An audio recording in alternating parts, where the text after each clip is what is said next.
You don't need Netflix. You don't need cable.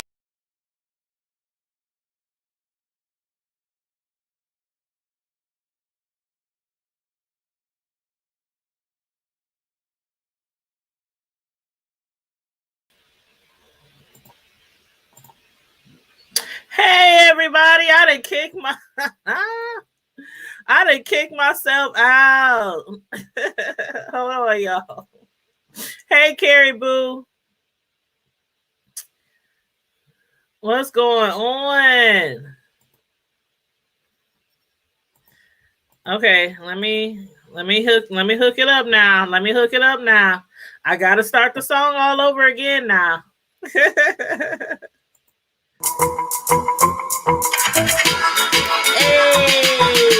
You don't need Netflix, you don't need cable. Hop on YouTube, welcome to the hood table, where we chop up locally and globally, events vocally. You don't really wanna miss out on these conversations. Just joke a little, laugh a little, get that wine in your system, fill your glass a little, expose current events, talk trash a little. You never know, these opinions might clash a little. Get addicted to the content, got them binge watching. You don't like it, then you want invited. Bet your friends watching in the house and your job parking lot before you clock it. They don't wanna miss a second of this HT content. Everybody think they got something to say, so it's an open invitation, bring it to the table. But if you come whack, just know we ain't buying in. We gon' probably turn you back and tell you sorry, try again. Yeah, welcome to the hood table. You don't need Netflix, you don't need cable. Yeah, welcome to the hood table. You don't need Netflix, you don't need cable. Hey. Hey, what's up, everybody? What's up? What's up? Happy Friday, Carrie. How you doing, my love? I hope everybody is having a wonderful Friday, a wonderful end of the week, and is ready for a wonderful weekend as well. But yeah, I don't know how I kicked myself out of there. I was moving the mouse around over here, pouring me a drink, and somehow the StreamYard kicked me out. I was like, ooh, shit. But anyway, y'all, I'm back. Your girl is back. It's another night, another Friday night live coming at you from the ONE. And make sure you like the video, share the video on your way in, subscribe to the channel, you know, all that good stuff. And we are going to talk about a few things tonight. And of course, let me copy the StreamYard link right here so I can put it in the chat. And I got to start paying attention to our Facebook viewers too, because I be like forgetting that we be live on Facebook at the same time and people just be talking in the chat and conversating with us. Let's see. Oh. And I hear my doggone dog running around with his squeaky toy. I hope y'all cannot hear it. He is a growling fool right now with that squeaky toy. Okay. Let's see. Facebook. Okay. So I got my Facebook screen right here so I can keep track of the comments that people are making on Facebook. And let me drop this link so that if anybody want to jump on the screen with me, let's see. Click this link to jump on the screen with me. And of course, if you click the link to jump on the screen, I am going to put an overlay picture up, and ask you to, if you are not on camera, I'm going to ask you to show me your face behind the overlay so I can make sure you are not a troll or somebody who's trying to porn bomb the channel. And it's so sad that we still have to be dealing with people who be trying to set people's channels up for failure by jumping on the stream, and then as soon as you show their camera, as soon as they turn the camera on, somebody's running across the room butt naked or jacking off or something like that. It's just terrible. Y'all just terrible. Y'all nasty. But anyway, there's the link right there. So if anybody wants to jump on the stream and discuss anything that we might be talking about tonight, feel free to jump on the stream.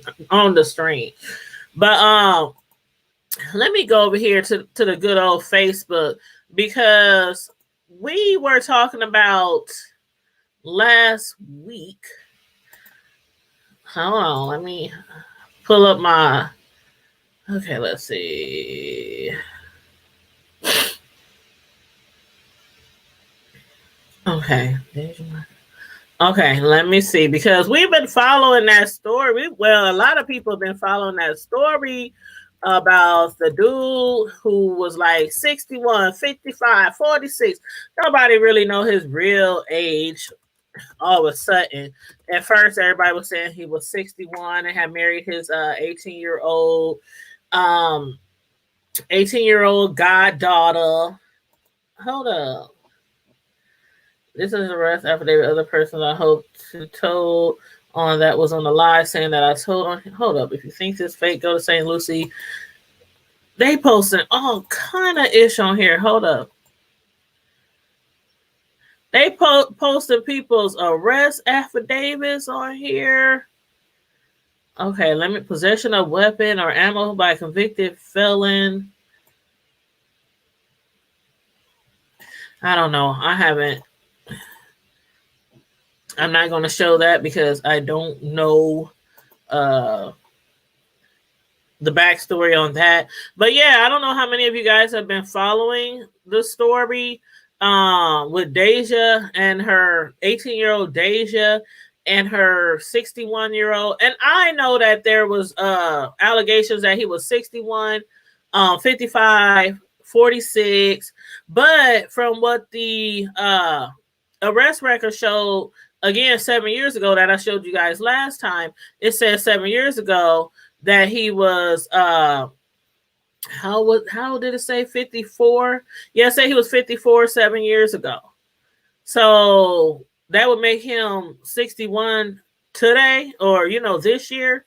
But anyway, it don't even matter. Like I said, even if he was 40 or 55 or 61, it don't matter. It don't matter. Because it's his goddaughter that he knows since she was a little child. Ooh. But I'm about to there's a video that I want to show you guys. Joe Johnny, the one and only, the last thing about South was crazy. I know the girl that. Whoa, you do? I just realized you can see me in one of the angle shots. Oh, you could. Oh, you was in the news story, but not in the news story. But they caught a glimpse of you, or you got into the camera somehow into the shot. Oh wow, the girl that was stabbed. Is she okay? Yeah, I was just talking about that the other day. Wow. Now, Joe Johnny, are you a student at the school, or you just happen to know of the person who got stabbed? Like their family or something? Yeah, from what I know, I don't think it was anything too critical. I mean, they did show like the blood on the floor, blood on the benches, the tables at the school. It did look like a nice amount of blood that had fell. But from what I heard, I think she is going to be okay. But as far as the student who did it, I'm just like, not only did you stab somebody, you stabbed them at school. At school where hundreds of people are witnessing. Like, come on now, y'all. I don't know. See, back in our day, South High is my alumni. I went there all 4 years. Mr. Barty was principal at that time. And we didn't really bring weapons to school. I never fought in school, period. I never fought in school. I fought outside of school because I knew better. My mama would have my tail if I fought in school and got suspended, expelled, anything like that. Now, if I could fight right in front of her in the front yard, or across the street, at the store. Hell, I had like 2 or 3 fights at church, in the middle of church. I had one fight and it was during a Holy Ghost kick your shoes off, hallelujah stomping Pentecostal summer tent revival. And we tore that tent up from one end of the tent over all the chairs to the other end of the tent. We tore that tent up. But fighting in school, that's sad. I would rather fight in church than fight at school. But I just knew the repercussions. My mom didn't play about school. It was like, you go to school to learn, hit the books, get a good education, get a better education. You know, that's how they say it in the streets, education. Get a better education than what we did, what your mom did, what your dad did, you know. Because my parents didn't have, they didn't go too far, you know. They went to high school, they graduated, what my mom did, but my dad, you know, my stepdad. But yeah, that's one thing. I never fought in school, but I seen a lot of fights in South High back in the day. Oh my God, that was like Fight City over there with all the different cultures, all the different ethnic groups we had. It was really, really a melting pot over there when I went to South High back in the day. But I do hope the young lady that was stabbed, I do hope that she's going to be okay, because I don't know. And the girls looked like they was like the same weight. I mean, like if they were boxing or something, but they looked like they were in the same weight category. I'm like, you brought a knife to fight her? She wasn't even like 2-3 sizes bigger than you. I don't know. Anyway, let me stop. I don't know. That's crazy. That is crazy. But if you was a student there and you want to jump on the link, you don't have to show your face, or you don't have to show your face. I do have to see your face to bring you on, but I'll have an overlay. So if you don't want nobody else to see your face, I'm the only one who can see your face, and then you can just turn your camera back on. But if you want to describe what happened from your angle, from your point of view, you are free to click that link in the chat. Where did it go? Up here. You are free to click the link in the chat. If only you knew. Hey, Tony Dimples, what's going on with you? What's going on? Okay, let me try to find this. What was I looking for?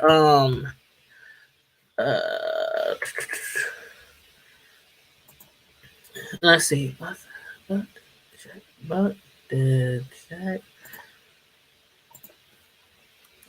But there it is. All these people in Louisville, Kentucky is really. Hold on. Let me put y'all on mute so I can listen to this video. I think this is the one that I wanted y'all to hear. Let me put y'all on mute real quick. Fuck end, do you feel me? To the fuck end. So corner, you on the other end. Bitch, you turn the corner, you on the other end, bitch. 4P is so motherfucking small. Everybody know each other. That shit.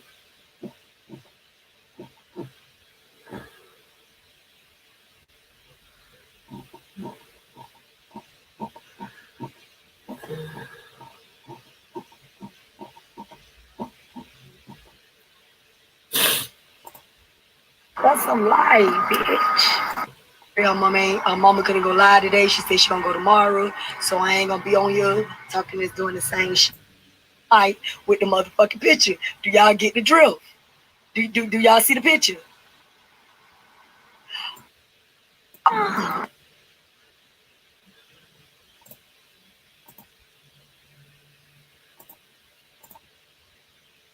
Okay, I think I found it. I think I found the video that I was want to show y'all. There's somebody on Facebook who has been discussing Hold up, is this it? Hold up. Oh dang.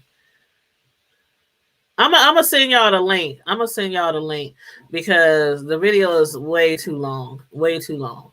But I'm gonna just to show you a little bit.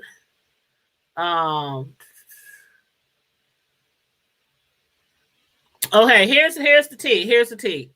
Now y'all let me know if y'all heard about it or what y'all think about it or whatnot. But that Mike Huckabuck dude or that Michael Huckabuck dude, who is allegedly 61 years old, who also married his 18-year-old, newly turned 18-year-old I'll be wanting to call her niece, foster child, his goddaughter. Now they say he got AIDS. Now they say he got the package. They say he got the package. Now that's allegedly. That is allegedly.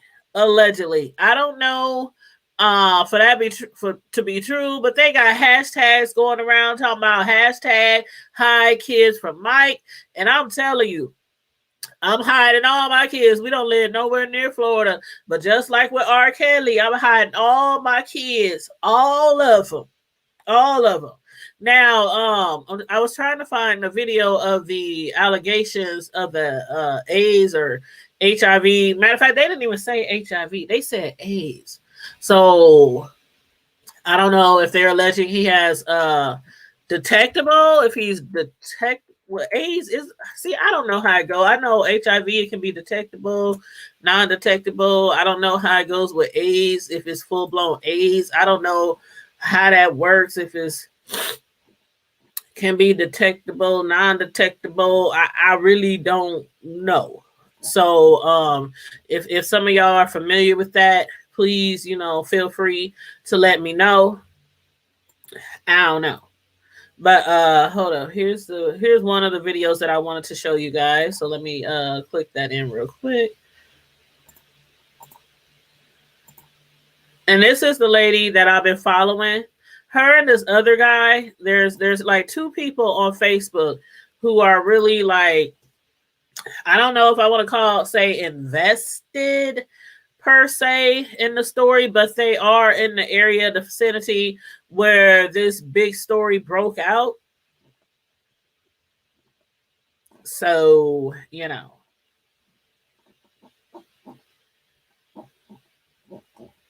And the lady who you are about to see, her name is Lil Bit. Her name is Lil Bit. Let's see if we can get Lil Bit on the screen. Okay, here we go. Lil Bit. Okay, what's Nikki saying? What's Nikki saying? Hey, good evening, Nick Nack. What's going on?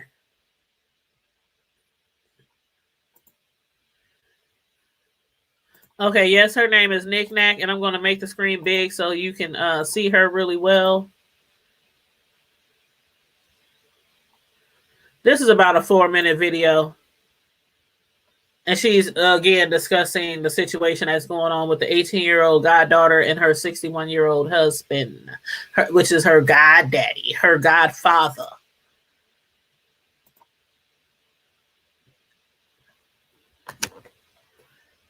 Okay, and make sure you guys are liking and sharing the video on your way in. Thank you. Yeah, give us some light, bitch. I'm black as fuck.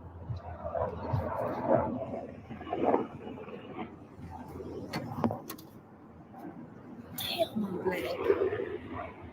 Give a bitch some light. Hold on. I'm black as fuck. Listen, I'm trying to get y'all to stay tuned. I can't find the light for shit. I was trying to wait till I go home to go live. Listen, I got a picture to show y'all, and then I'm gonna get off live because I ain't got no service where I'm at. Listen, I'm sorry, her mama couldn't go live today. She said she gonna go tomorrow, so I ain't gonna be on here talking this doing the same shit. Let me see the picture real quick. Let me see, so I can show these people the picture that's gonna be on this shirt. Cause these motherfuckers finna get a crack off this shit, and I'm finna get off live. Just hold on 1 minute. Hold on. Hold on. I gotta get in the light so y'all can see this shit. So, y'all want to see what y'all finna pay for, right? If y'all get a shirt, right? Y'all want to see this shit, right? Nah, I ain't gonna post it because bitches want to be messy and shit. So I ain't finna post it, but let me get in front of a light. And let y'all see this picture real quick. Hold on. Oh, shit, that bitch bright. There you go. There go the picture. That finna be on the motherfucking shirts right there. There go the picture. Y'all see it? Do y'all see the picture? Oh, okay. That part. That's that picture that finna go on the motherfucking shirts. So if y'all want a shirt, that bitch gonna say, ting a little bit in the back, hashtag hide your kids from Mike with the motherfucking picture. Do y'all get the drift? Do y'all see the picture? Oh, okay, you feel me? But I'm gonna fuck with y'all when I get back home, and I'm gonna leave this up here, and it is what it is. And if you don't like the shit, oh motherfucking well, period. And that's just, bitch. Let me show y'all this motherfucker. Do y'all hide your kids from Mike? Hashtag bitch. Who all getting the shirt? Who all getting the shirt? Who is getting the shirt? Cause I'm not. Bitch. Hashtag on the Magic School Bus. Oh, I'm gonna not play with y'all people. Listen, I'm gonna go live when I go. Listen, I'm not even gonna play with y'all.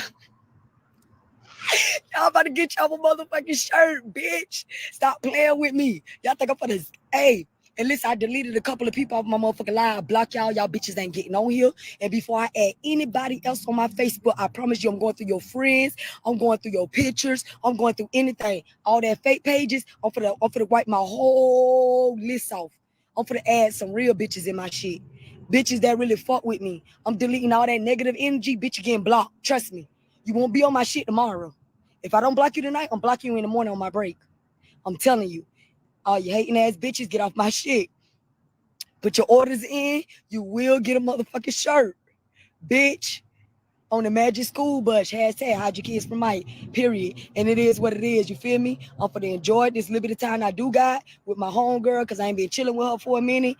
And I'm going live when I go back home because she a little classy bitch. She don't like this ratchet shit.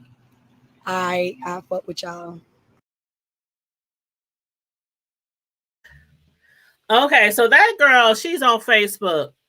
And again, like and share the video on your way in. That girl, she's on Facebook, and her name is Little Bit. And I guess she's from down there in Florida. I'm like, dang, do everybody in Florida got a full grill? I thought that was more of a Midwest thing, or I don't know.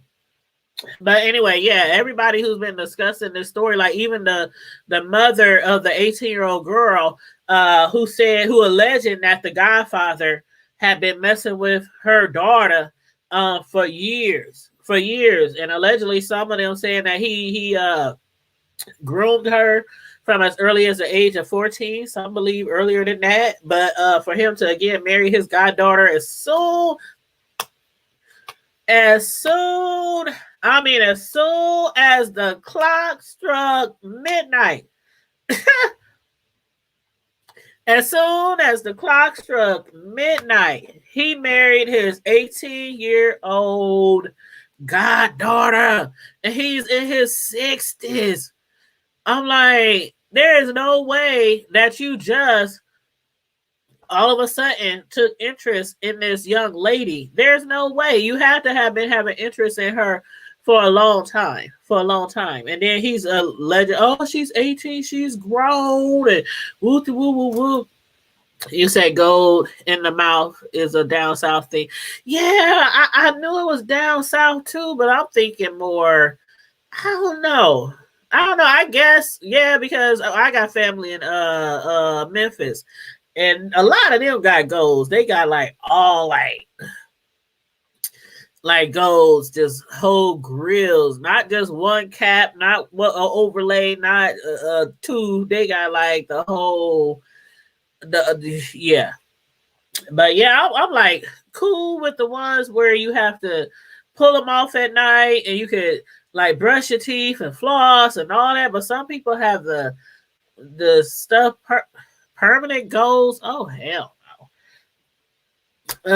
I imagine their teeth look like, you know how people wear fake nails for too long, and then when you take their nails off, they the skin on the top of their nail is like all gone, and it just looks all raw and withered and tattered and thin, and you know.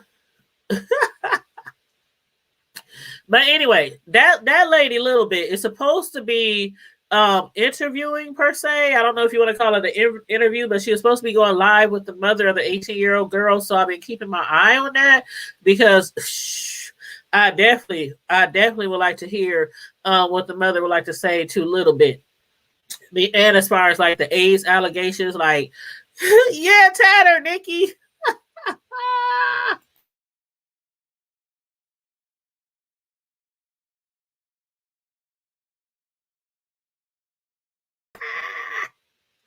Tatted. Tatted. But yeah, if y'all got some information on that that you want to talk about, or something that you heard about that story, it's not even like a news story. It's just a trending topic. That's what it is, like a trending topic. That's what it is. But hey, Nikki. Woo, child. Let me pull up this other story. Ooh. Y'all know it's Friday Night Live. We discuss any and everything under the sun on Friday Night Live. So, you know. But what's up with?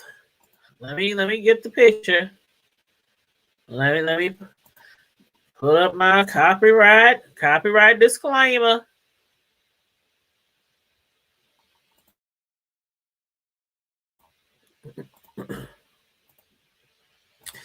Okay, this lady right here, Nikki, have you heard about this? These teachers teach us. Hold up. What the heck did I just pop up on? Okay. Trying to make the screen real big for you.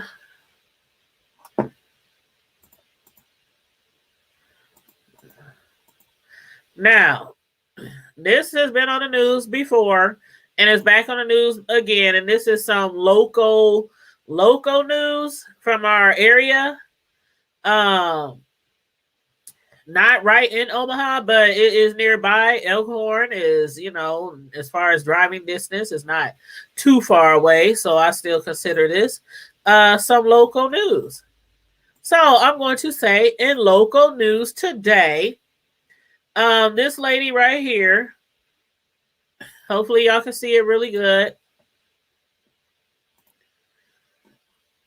Yes, it really is. It's really ridiculous and disgusting. I don't know. It's like more and more like, come on, where are your morals as a teacher? Like, you're not only just putting yourself on the line, but you put your whole career on the line. You put your whole career on, there's your career gone. Like, you can have any other career.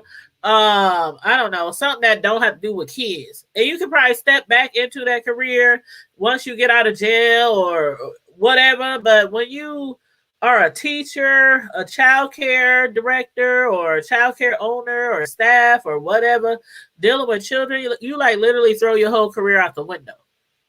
Literally.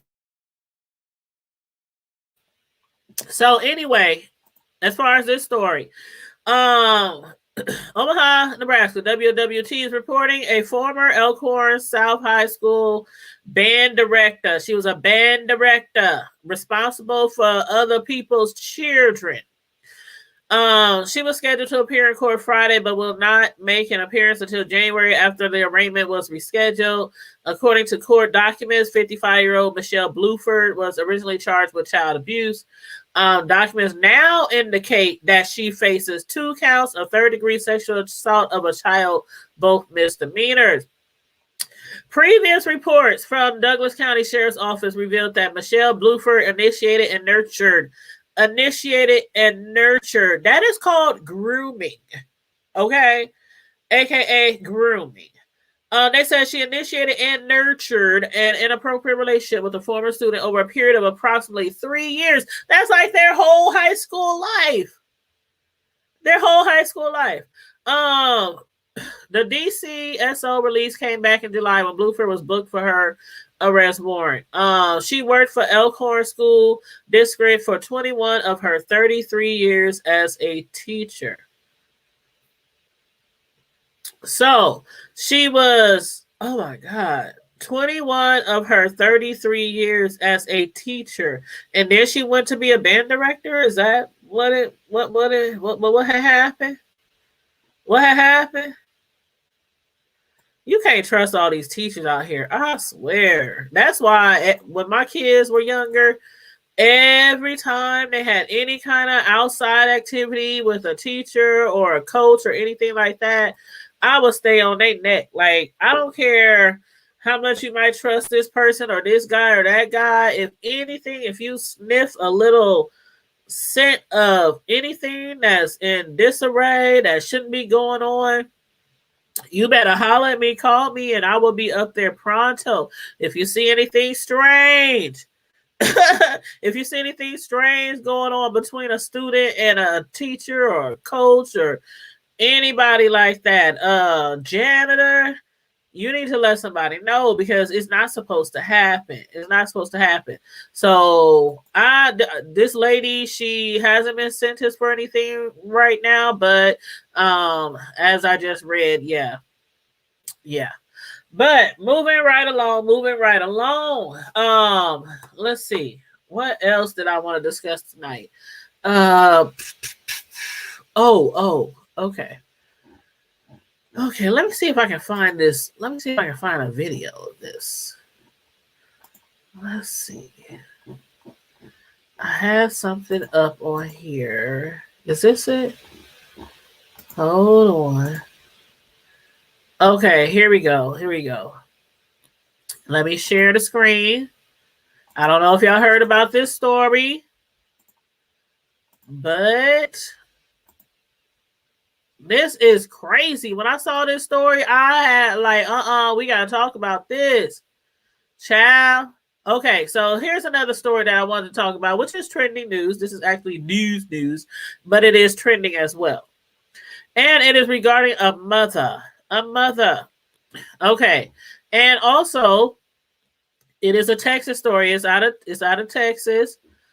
A mother was arrested after decomposing body of her son was found in an apartment with 3 other abandoned children. This lady left her decomposed dead son in an apartment with 3 other abandoned children. The mother and her boyfriend have been arrested and charged over the death of a 9-year-old whose skeletal remains were found inside a Houston apartment along with 3 other surviving abandoned children. Like, you kill one and then you abandon the others. And according to the 15-year-old child, his mother and her boyfriend had lived with him and his 2 siblings who are 10 and 7 years old for months. What? Did I read that right?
Are they gonna talk?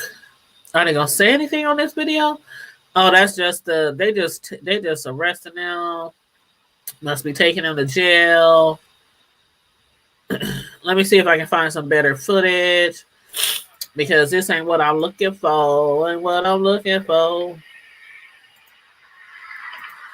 Hey, Nikki, what's going on? Hey, girl, how you doing? Good. I'm gonna try to find a better video of that. But I had to pop up because that was really crazy. About that story has bothered me all week because first of all, they said that the body was in there with them for a year. And then the parents just recently left a few months ago. Y'all been living in this house with this decomposed, dead, stinky ass body of your sibling for a year. And your damn crazy ass parents. What the? Just throw the whole damn thing away. Them kids is gonna be so fucked up. She talking about, I'm sorry I didn't do it. Somebody did it. It's blunt force trauma. I don't get it. Throw the whole damn thing away. Arrest all the grown-ups. These kids wasn't going to school or nothing. Right. Where was CPS? Where the truancy officers? Oh, girl, let me show you the picture of the lady for those who might be interested or don't know what she looked like. I'm gonna show you her picture. But can you believe the 15-year-old didn't go to the law? No, it took him that long to go to the law. They said he the one that called, but that's a year. Right. Was they holding him? Was they holding him hostage in the house, or? That's what I don't understand. I got so many questions. This story is going to be continued. I have so many questions. Yes, absolutely, to be continued, because I got questions too. Like, you 15 years old, you're not, the other ones was 10 and 7, but you 15, you old enough to know to call the law. Like, even if you don't know what a dead body smell like, that thing rotting in an apartment, like in an apartment, right in the basement in a freezer. The dead body. Man, there's more questions than answers, and I need some answers because I'm so confused. So do I. Shoot, I'm demanding answers. Somebody tell me something, make it make sense. I had a video up, but I can't find it. Let's see, is this it? A lot of these news stories these days, they just be reporting news. They don't be having no video. No, they just tell you about it. Yeah, and I be trying to get some video footage. But yeah, let me see. Let me try this one. See, I maybe I need to sign up to somebody's news site, because like the New York Times, you can actually like sign up to receive all kind of news stories and stuff. Yeah, and they'll give you the videos. Right. For being a member or subscribing. Yeah, because even with like our local news, like Omaha.com, the Omaha World Herald. Yeah. Okay, I think I might have found something. Let me see. Okay, it's a commercial right now, but I think I might have found something. But I just can't believe a 15-year-old stayed in the house that long. Like, how was he provided for the 10-year-old and the 7-year-old? Like, did she leave a food stamp card? What's the tea on that? No. Like, it's so many questions. Why did he not leave? Did they get threatened? Was he scared? He thought they was gonna come back. I wonder. Let me see. Hold up. Let me see if this is. Let me see. Pretty long time. Hold up. Let me see if this is the right video. This is your Michael's hometown of Houston, where police are. Yep, here it is. Okay, I found it. Okay, y'all. So we're gonna take a look at this video, and I'm gonna show you guys. From Good Morning America, by the way. So I love their news stories. Okay, share video. And it's titled New House of Horrors details where boy was found dead. That's the name of their story. Okay. Share it add it to the screen. Okay, here we go, y'all. Ooh, I love me some Mike. Ooh. On what's being called a house of horrors. This is your Michael's hometown of Houston, where police are saying a little boy was beaten to death by his mother's boyfriend. Zachary Quiche has more on what his three brothers had been through. Good morning, Zachary. George, good morning to you as well. You know, some of these stories just hit a little bit harder. You know, these youngsters were failed by adults in their lives at every single level, beginning with their immediate family. And yet there were neighbors that wanted to help. But at the end of the day, those bags of chips, those slices of pizza, the phone charge they offered weren't enough to counter that house of horror. This morning, a gruesome discovery. Gloria Williams and her boyfriend, Brian Coulter, are facing several criminal charges after the body of her 8-year-old son was found in an abandoned apartment. In my long time of working homicides, this one's up there. You know, this one affected us. Sunday afternoon, a 15-year-old boy belonging to Williams called police for help, saying his brother has been dead for a year. 31-year-old Coulter is charged with first-degree murder, and 35-year-old Williams is accused of tampering with evidence and injury to a child by omission. Authorities say the 8-year-old, Kendrick Lee, died of multiple blunt force injuries, and his decomposing body was found in plain view. We saw soiled carpet, no furniture at all. No bedding, no blankets, nothing that we could see. 3 of Williams' other children, ages 7, 9, and 15, were allegedly left alone for months with their dead brother. They were found malnourished and showed signs of physical abuse. Overnight, Melody Robinson spoke to our affiliate KTRK. For you as a mother to watch somebody do that to your child, that's not a mother. A mother doesn't do that. A neighbor says several residents complained about the odor and other issues in apartment 531. I understand the management company called your apartment. And what did they ask you? Yeah, they call me and they want to know, have you seen those guys? Your next door neighbor. I said, no. I said, can you go and knock on that door? I did, but nobody answered. So that's happened a few times. Really hard to wrap your head around this story, George. As the authorities have mentioned when they showed up, no blankets, no furniture, no electricity. It's been really interesting to spend some time there with the neighbors as they begin to talk to each other and kind of piece together some of the activity that was happening around that apartment. I'm told that a former teacher showed up just a couple days ago, completely heartbroken by the news. Boy, George. It's just an unimaginable story. Okay, Zachary, thanks very much. Girl. You can unmute yourself when you're ready, Nick. I cannot believe that even the neighbors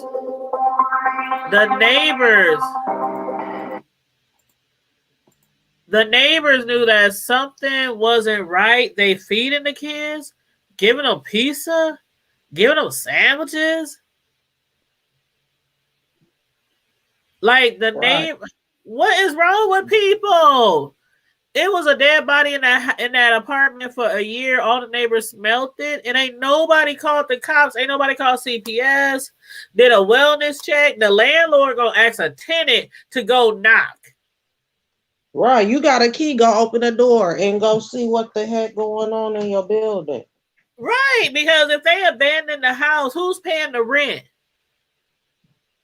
Right. And if they have to go somewhere else to charge their phone, that means they don't got no electricity or something in there. Exactly. They helping them charge their phones. And the teacher came to the house a few days before this show on Good Morning America. So the teacher didn't, man, my kids couldn't be 2 hours late before the school was blowing up my phone.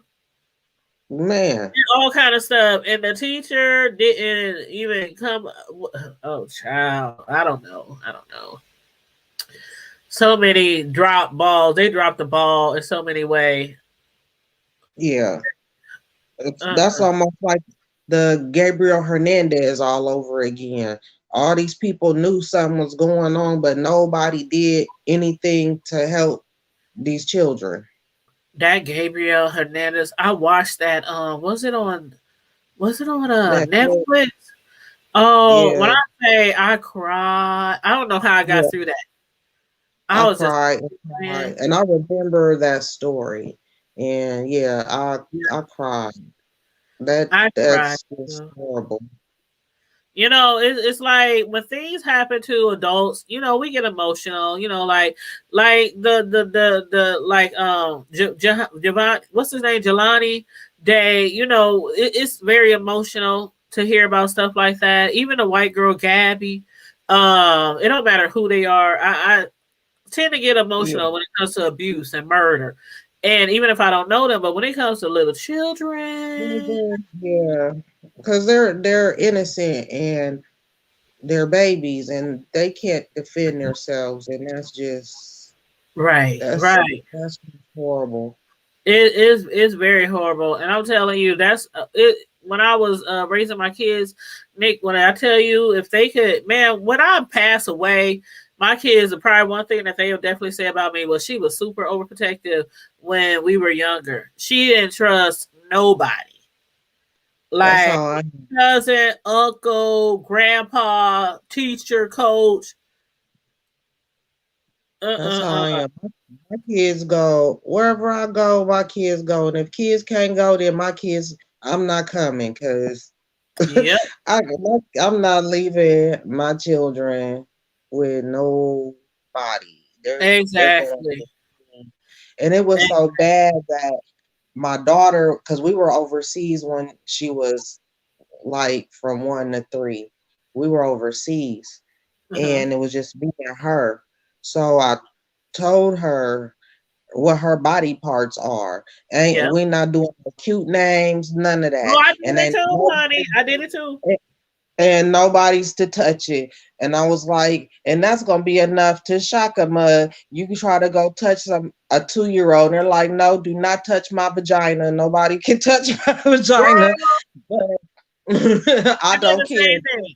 I did the same thing. Even when my kids were, and you know, I got boys, but even when they got around the age of like 6th grade, I that's what I thought. Okay, they old enough for me to show them actual pictures on the internet, but I didn't show them just pictures of their body part and tell them what's not touchable, what they should look for as far as if somebody touch you, kiss you, rub you a certain way. I showed them pictures of what diseases look like: gonorrhea, herpes, chlamydia. I showed them all that kind of stuff. I said, this is what you get when you don't use protection. This is what you get, you know. I'm like, look at all them bumps on his little winky thing. Look at that. You know, I I did, and my kids probably went to school the next day, like, oh my God. Like, you know, And my but kids are like that. They're also, they know they could talk to me about anything, and they do. Sometimes I'll be like, "Ooh, I wish you didn't tell me that," but okay. yeah, But I know that feeling, because sometimes I'd be like, I just walk away. I don't want to hear it. I don't want to hear it. I don't want to hear it. Then I'll sit down. Okay, I'm ready. I'm ready. You just have to. I'm that parent that's open, and I want you to be open, and they know that since birth. But sometimes you have to give us a warning. yes. Like, And just hit some me in the stuff they face. don't talk to me about, they talk to my husband about, but they know we're open parents, and they could talk to us about anything, even if they think we gonna be mad or they did something wrong. We told them, tell us the truth, because that way we know how to protect you and defend you. But if you lie, Yep. we can't protect you wholly and fully. Exactly, and that's the thing. If you lie, I had an issue with lying. I had such an issue with lying. Like, my kids, they knew like that was a big thing. Lying and stealing was the biggest things that I really try to teach them to not to do when they were younger, because don't nobody like a liar, and don't nobody like a doggone thief. Heck no. So if you We don't can't tell me the truth, like, okay, now, Nick, if you a good parent, you know your kids. So if a teacher calls you and say your child did this, you should know before they even finish the sentence. Yeah, they did. No, they didn't. Yeah. You should know, because if you know your kids well enough, you just talk to the teachers, you go to school, you go, you on them, you know where they at, who they with, and all that kind of stuff. Like, come on now, are you sure my son did that? Now, if you said he did that, yeah, I believe you. I'm gonna get in his butt when he get home. But you have to know your kids, because if you're a good parent, if they lying through their teeth. Oh yeah. You can catch it like easily. Why are you lying? Your teacher ain't lying. You know you did that. Get your butt in your room. You're grounded. And stay in there. Yeah, stay in there. No, mom, it was somebody else. Because I know when you get with those two boys, I know how y'all act. Because you do it here. Exactly. My son say when I say that, I'm like, no, you do it to me, and I birthed you and take care of you and feed you and clothe you and do all the little extra stuff. But they don't do nothing but teach you some stuff and talk to you. You're not exactly. You know what? I was watching. I don't know if you watched it, but have you seen that movie American Tragedy about the Columbine? Yes. Man, I didn't even finish it. I didn't even finish it, but I watched like over half of it today. I did too. I didn't finish it either. I have to say, when it comes to the Columbine story, and which was very, very sad, that happened in 1999. So that was 2 years after my oldest son was born. And the mother of the children, the mother of the child of what was her name? Dylan, the mother of Dylan, who kept saying there was no signs. There was no signs. She was like, we would get up, he would be smiling, we would have parties, we would do this, he would go to his school events, he was kicking with friends all the time. He was always, she said he wasn't moody, he wasn't mental, he wasn't. Like, she honestly didn't see any signs. And for years and years, they've been like discussing this Columbine story, because a lot of parents have put all the blame on the parents of those two shooters. Yeah, they did. And this was one of those situations where it wasn't one of those situations where your child walking around with black makeup on, with their hair spiked. They listen to all kind of crazy music. They watching all kind of crazy shit. They doing this. They trying to whoop upside your head. They killing cats. They torturing kids. It wasn't like that with that story. But so I can't say that I do believe that sometimes they found stuff in one of them boys'. They found. I think it was Dylan. They found later. They found a book. They found a journal, but that was the only way that they knew something was wrong with him, because of this journal that the parents didn't know about.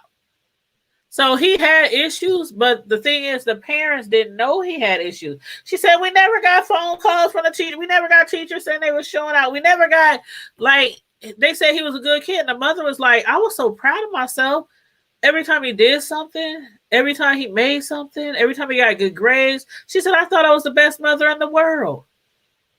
And then to find the journal later and see all the shit that was going through this boy's mind, it's like sometimes, I guess my point is, sometimes children are very good at hiding their innermost thoughts, and if they're suicidal or if they're a danger to somebody or a danger to themselves. But that was crazy. Because I'm thinking to myself too, if your child came to my son's school and shot up the whole school and killed my son, I'm coming straight to you. Like, why didn't you know that something was wrong with your child? But they had no idea. It was crazy. I don't know. Hey, Melissa. Hey, Miss Sislo. What's going on? Oh, and let me just say real quick, Nick, and then I'm going to let you go on if you got something else to say, or if you want to talk about another subject or something you saw or whatever. Did we just get a super chat? Oh, shit, for the Red Solo Cup fund. Al, thank you. Thank you. Thank you. I appreciate the super chat, the $20 super chat. But our co-host, Carmel Diva, y'all all know Carmel Diva. She has been keeping us updated on her mother who was sick. She had been battling with the CVD-19 all summer long, and from catching that, she had all kind of other issues, strokes, all kind of other things happen. She just had to put her in a facility in Chicago, which is like 8 hours away. After being there for only a couple of weeks, her mother did pass. Wow. So Carmel Diva's not with us tonight because of the fact that her mother did pass away. She said she'll be watching from the bushes, you know, supporting us and everything. But she told me to let you guys know that she loves everybody, and when she's able to or feeling up to it, she will start joining us on our Friday night live shows again. But for the meantime and in between time, please keep Carmel Diva in your prayers. Matter of fact, let me find her Cash App. Because I donated to her family. I donated $50 to Carmel Diva because I know I had to bury my mother 6 years ago, and I know it's not cheap. And we got cash apps. We did car washes, chicken dinners, fish dinners. We did all kind of stuff to raise money when my mom died. So I know the feeling. So I did send her $50 this morning. But her Cash App, I'm gonna put her Cash App in the chat, and this is for Carmel Diva, our co-host, who has been our co-host for a long time.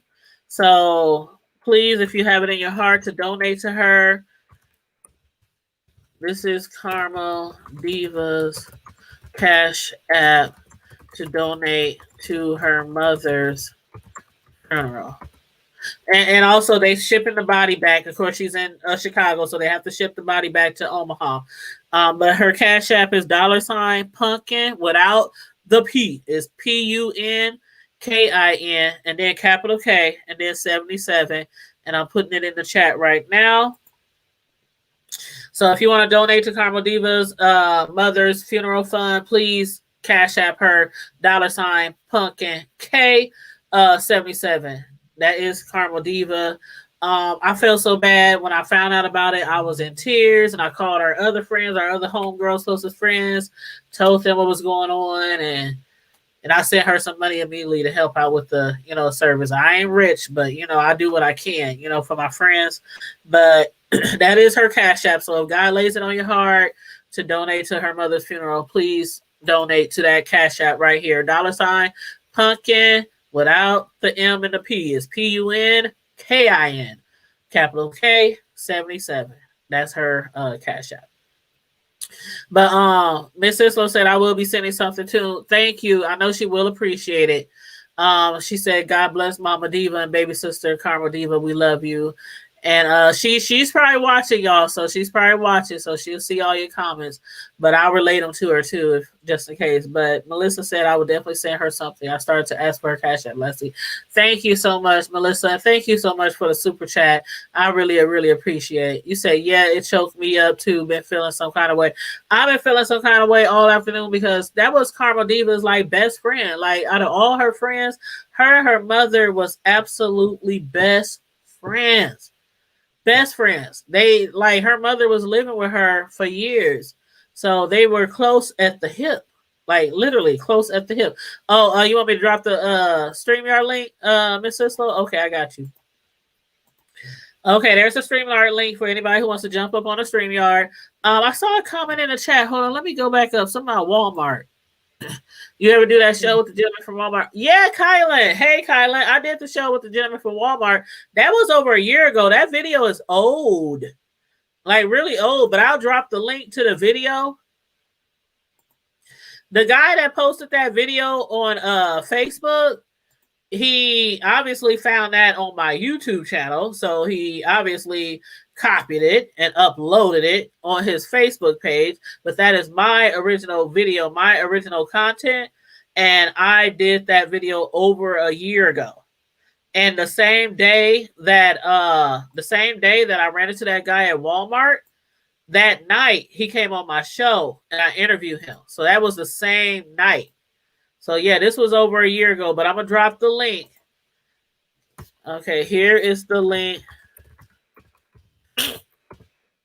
Sorry, I got the sniffles, y'all. Here's the link to the Walmart video interview. Okay, so I just dropped the link to the Walmart. Hold up. Oh, that's not the link. Oh, shoot. Hold up. Hold up. Damn it. What? Hold up. Well, I just want to say Hold love on. and How do I remove it? Hold on. Karma Diva and her family, and I'll continue to pray for them. Hold on. I just dropped the link to the doggone show that we on now. Ain't that stupid? Instead of dropping the link to the interview, I just dropped the link to the video that we in now, so I have to delete it. Hold on, Tone. I see you in the background. I'm about to add you on as soon as I get this right link on here and delete the wrong one. Okay, remove. I have to go over into the actual YouTube video to do that. Okay, 7/10/20, because that's the date of the video. Okay, I found the right video. So, okay, here is the right. And it was a Friday Night Live video. It was Friday night. It was Friday. Yeah, it was Friday. The day I ran into that guy at Walmart. It sure was. Okay, so copy, paste. Okay, there you go. Okay, that's the right link right there. You said text me the link to tonight's show because I don't see the comments. You don't see the comments, my sis Slow? Can you see the comments, Nikki? Yes. Huh. Hey, Tall. Hey, sis, what's going down? What's up? I just heard that, the news. I don't think nobody really wants to deal with in life, but yeah, I hope my sister is watching. My utmost supreme condolences. I'm not gonna even say I hope, but I already know that the Most High is pleased with Mama Diva's soul. So that the best thing to do, sis, is keep living exactly how Mama Diva would want you to keep doing. Yep. And that's to just keep on keeping on and doing the best way you know how to do it. So, it's nothing but love for you, nothing but love to you. I pray that, that the Most High grant you and your family peace, peace of mind and comfort in this most difficult time. And just know that it's all, that everything has a purpose, but just know that Mom has fulfilled her purpose and now she's on the bigger and better things. So, yeah, just nothing but love for you. That's all I can really say. I'm gonna see what's what. Try to send you a little something. I'm like sis. I ain't rich, but I can try to do something. So right, every little bit helps. So believe you me, because if I was in this, I've been there, done that too. So yeah, y'all. If everybody and anybody out that's out listening, y'all know Karma Diva. Y'all dig. If you got to dig a little deep, dig a little deep. Ain't nobody asking you to go up in there and spend your whole mortgage money. Nah, but to eat, we all. That's what we all got to do. We all got to take care of one another at the end of the day. Yeah, at the end of the day. Yeah. Yeah. Other than that, yeah, I'm chilling. So how y'all doing? What's good? Tell me something right. We doing all right. Hey, Miss Cisco. Miss Cisco just joined us too.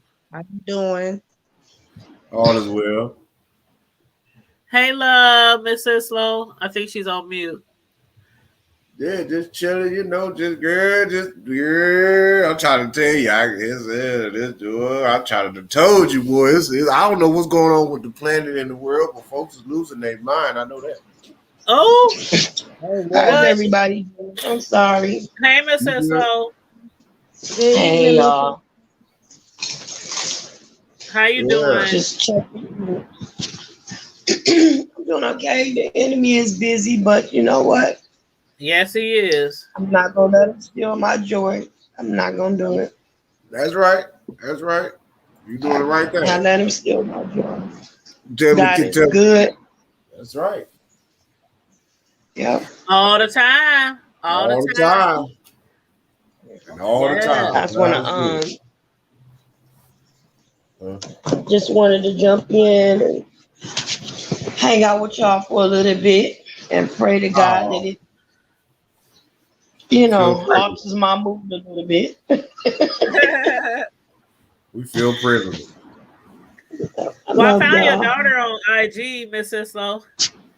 Oh, cool. Yeah, and I sent her a message and told her we appreciated her last week. Aww. Yeah, That's so sweet. She's pretty. You got a pretty daughter. Oh, thank you. Yeah, I'm grateful. God is good. Yes, God is absolutely. so good. Yeah. My other daughter, somebody hacked her page. What? Yep, stole all her videos and pictures and everything, and now they advertising that Bitcoin stuff and stuff all on her. Stole my baby whole page. And she caters and stuff. She cooks too. So all of her little pictures and stuff from her and videos of her cooking and all that. They took all that stuff, all of the pictures. She's a brand ambassador for this hairline. All of those pictures she modeled and all that. Yup. Was she able to back them up? Because if she was able to back them up. No, she didn't. She got some of them on her Facebook, but well, if it's connected, if she has any of that stuff connected to anything got to do with her Google, just tell her to make sure to update her Google account, because you got to remember everything that you do through Google, whether it's photos from your phone or your laptop or any device that's synced to your Google, even if it's your contacts, when you save your numbers, she can pull it back up in her photos or in her backup. I mean, there's a lot of ways to recover that, but you have to be so careful too, because they was able to get into her account. Tell her to make sure that she ain't got nothing. Tell her to make sure if she needs to disconnect any connected accounts to her Facebook, period. Even if it's Instagram, I know it might suck, but it's safer to do it like that. So quick about it. Yeah. They were so quick about it, Tom, before she could do anything. They had to change her email and everything. Passwords there. It was quick, y'all. Yeah, you just have to be careful. Yeah. That's all. Gotta change it up. Just switch it all the way up. It's not an all total loss. It's basically letting her know too that security is also it's just as important.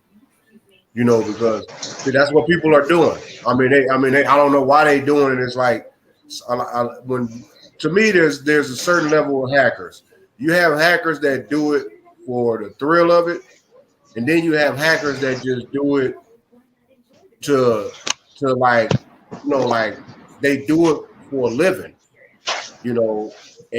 but to actually just be hacking folks just to be doing it, and that's to me that's they ought to be ashamed of themselves. Like damn, what's the purpose of what's the purpose of you hacking? Nobody's gonna buy what it is or whatever you're trying to do, or it's all about control at the end of the day. Everybody, they want to hack into your personal shit. Then you got the foreigners that don't too much care for us anyway, and a lot of them are hackers. So that just makes the whole situation, the scenario, even worse. Because it's like, your personal information on the dark web, depending on who you are and what you work, can go everything from, 50 cents, $1 on up to thousands of dollars. It just depending on how much wealthy your information is. If somebody then found somebody that got with a high credit card limit, they didn't got access to their name and email and bank account stuff. Yeah, they can sell high on the dark market. You can easily get about couple $1,000 on the black market for their information, because you got access to something that whatever it is that you're trying to do. It's horrible in that hacking, man, because a lot of times if you're not careful, most of the common people that use this technology, they have no clue where to start on how to track these people. And that's what we have to be careful when it comes to social media. So unfortunate. I said it's just so unfortunate, Yeah. Mm-hmm. Yeah, I mean it could be a stinger. It could be a stinger, sis, but remember, it's not the end. All right. It's a roadblock. You know, what's a pebble to a giant? Nothing. I mean, think about it. Only thing, nothing at all. The most precious thing that y'all may have lost is time. And that was from the time of the creating, from the inception to the consent. Everything about what it is that she may have lost access to was the time that she put into it, posting, gathering, doing all that. Other than that, no, don't let it stop you. That means you come back 100 times harder. Right. And you send a message while you coming back 100 times harder. Y'all might have thought that y'all stopped this, but you didn't do nothing but just open up the next door anyway. So thank you. Mm-hmm. You look at it. You know, just because you might stumble, don't mean that, you know, some of us might even fall. But just because you fall don't mean that you what rule or law say that you ain't supposed to get back up or don't get back up. That doesn't make any sense. Right. Don't let this just man fall 7 times. Mm-hmm. But get right back up. That's it. And keep it moving. Keep it moving. Because if you don't, I mean, it's okay to take a break. But and that's the recoup. But a lot of times, you know, some of us, we take a permanent break because we get discouraged. Right.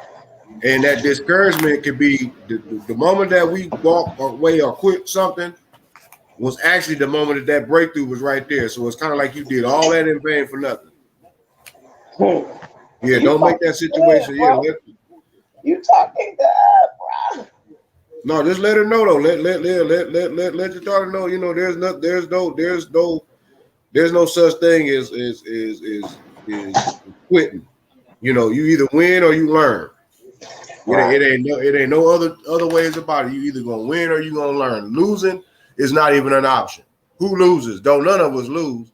I mean, you may have to forfeit something, and I mean, you have to let something go in order to gain better. I mean, why would you want something good if God say, okay, I'm gonna give you something, but you're gonna have to let go, aka lose or no longer have possession of what it is that you so dearly love.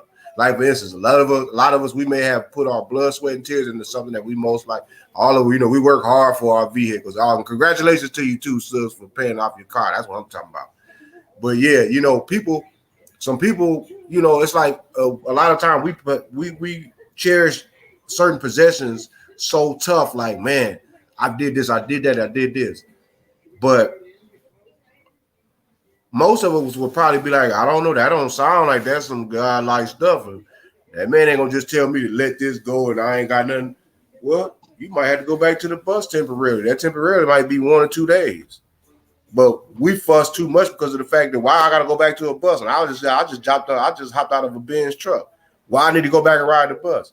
Well, maybe that's on for your own good, because you never know. That Benz truck may end up turning into a Maybach truck.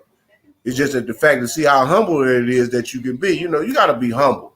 I mean, I mean, at the end of it all, whether you got something, whether you don't have something, whether you get hit hard, whether it rains, sleet, or snow, lemons, limes, cherry lime, it don't matter. You know, you take that's how it starts. Mm-hmm. You take what's given to you and you make the best of it. You accept the little things, and God will bless you with bigger things. You not be appreciative of the little things, like that little small house, that little old car, that little, you know, it's getting you from A to B. That house that you might not really want to be in is shelter from the wind, rain, cold, snow. Yeah. And you know, when you be appreciative and thanking God for every little thing He blesses you with, He blesses you with more and more and more. Even when you're broke, your cup will be overrunning. I was just talking to my wife earlier. This is no lie, y'all. No lie. Is when we learn how to start, you know, just being grateful for just everything. And when I say grateful for everything, meaning that if you notice, and and I'm gonna make this short, but if y'all ever notice, everything is good unless it's one, we broke, or we going through something, or something ain't going according to the MOR plan. But everything else, if y'all notice, we put in our category and in our words and our sentences, is everything is good. How do we feel when we know we about to get paid? How come we can't have that same attitude when we broke as dirt? Because at the end of the day, we still winning. It's just that you in between. I learned to get that way. I learned it takes time. That's something you have to just learn with life and with trials and tribulations. I've learned to be just as happy on days that's payday than just as happy as days on, well, I'm looking in the fridge. What we gonna throw on the looking skimpy. What's in these cabinets? Yeah, because I learned a long time ago, it's either gonna happen or it's not gonna happen right now. But when things are out of your control, all you can do is trust God and pray. You crying about it, and trust me, when I was as a young parent, ooh, child, I spent many a nights. My kids had no idea the nights that I spent maybe crying, how I'm going to pay the car payment, how I'm going to pay the rent, how I'm going to do this and that, because I was one of those parents who was like right over the income limit for everything. Couldn't get no food stamps, couldn't get no Section 8, couldn't get Medicaid. I mean, I was literally like dollars or something like that over the limit. And so seeing how God, we never went without lights, gas. We never was evicted on the streets, never lost a car due to repossession, nothing like that, never starved. And so going through all that, if it hits like to this day, and there's been times as my kids got older, I'm like, oh Jesus, I just pray and give up to God. Something gonna happen. Something gonna happen. Even if you have to break down and go to a pantry, even if you have to call up somebody, hey home girl, I don't get paid till next week. Sometimes you do have to, find other solutions. Sometimes you have to not be so proud. And you have to resort to, because some people just think, oh, it's gonna fall in my lap. God is just gonna rain manna down from heaven like he did in the Old Testament. No, that manna might have to come from you going and knocking on some doors.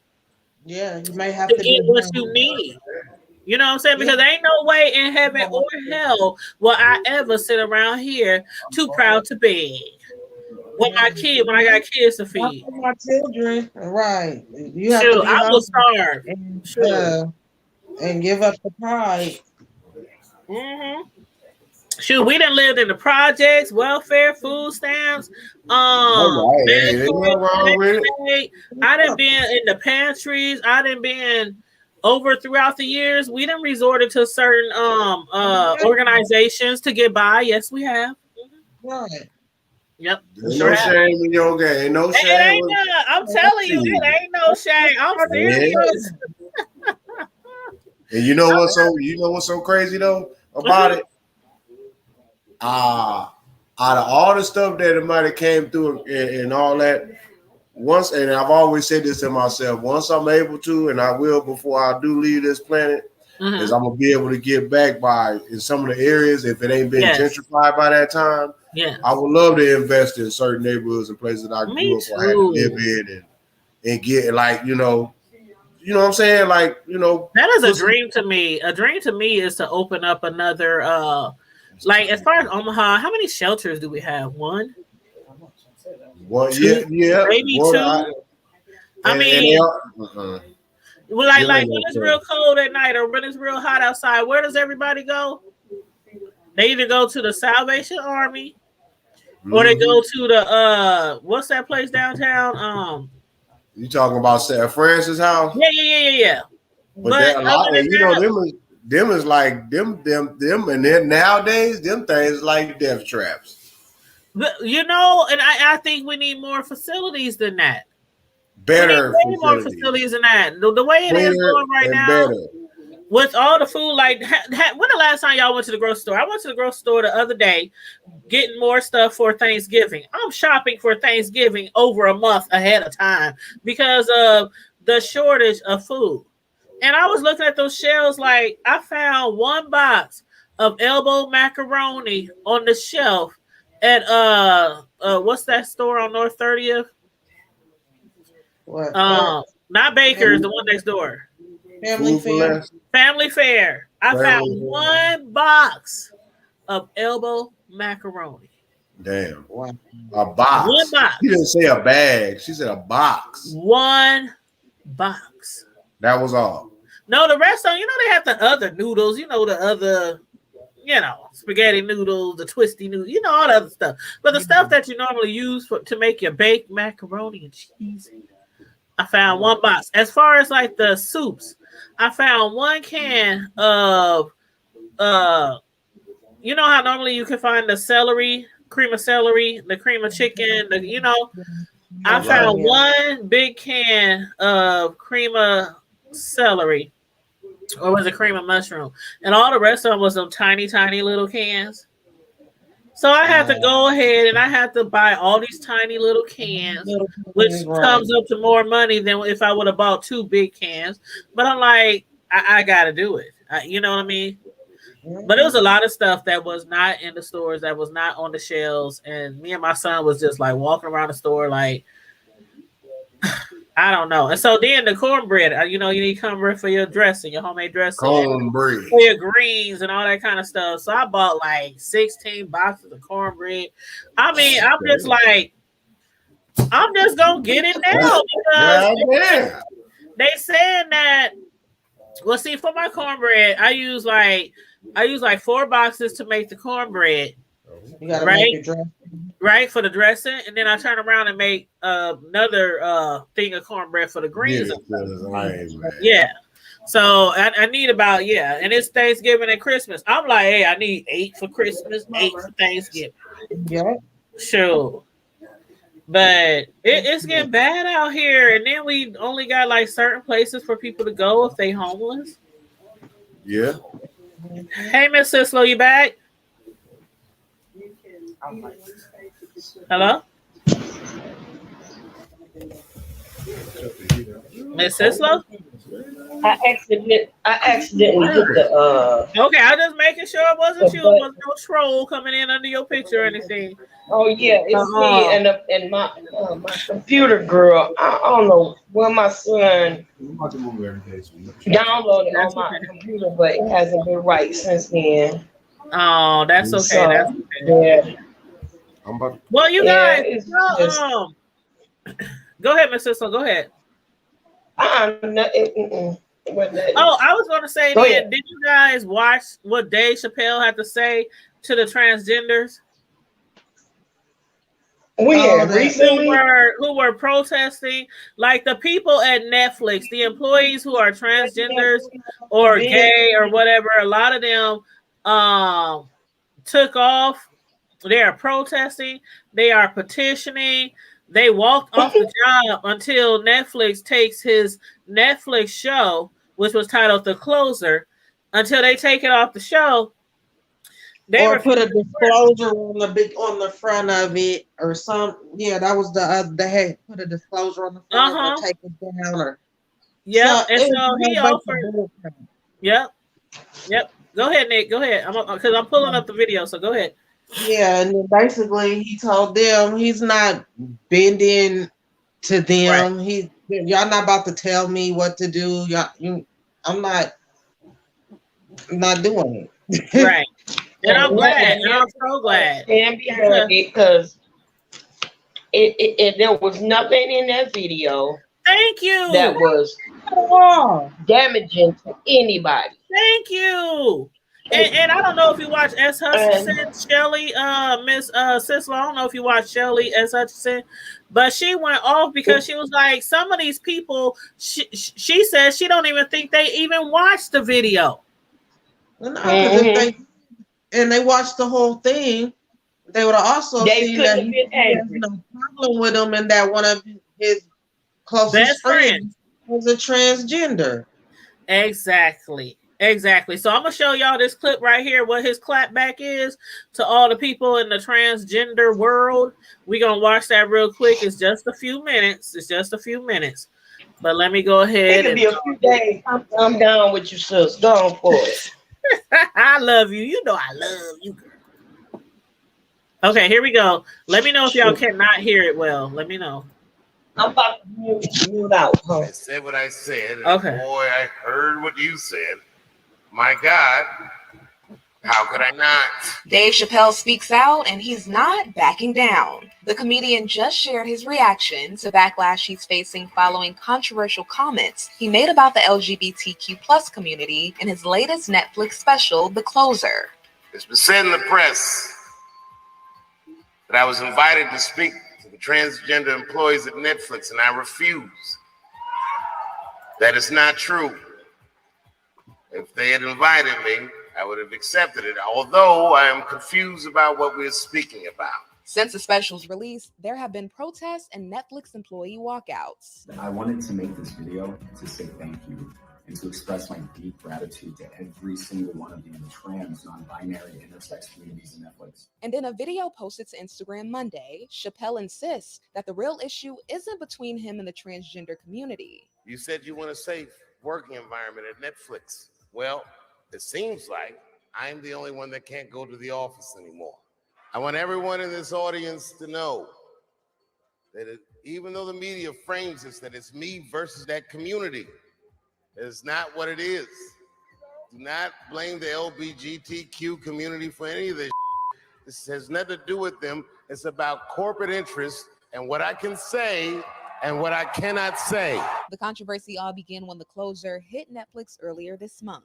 Comedians have a responsibility to speak recklessly. Sometimes the funniest thing to say is mean. Remember, I'm not saying it to be mean. I'm saying it because it's funny. In the special, Chappelle made derogatory comments about gender and even identified himself as Team TERF, which stands for Trans Exclusionary Radical Feminist, an ideology that excludes trans women. Celebrities, many made famous by Netflix.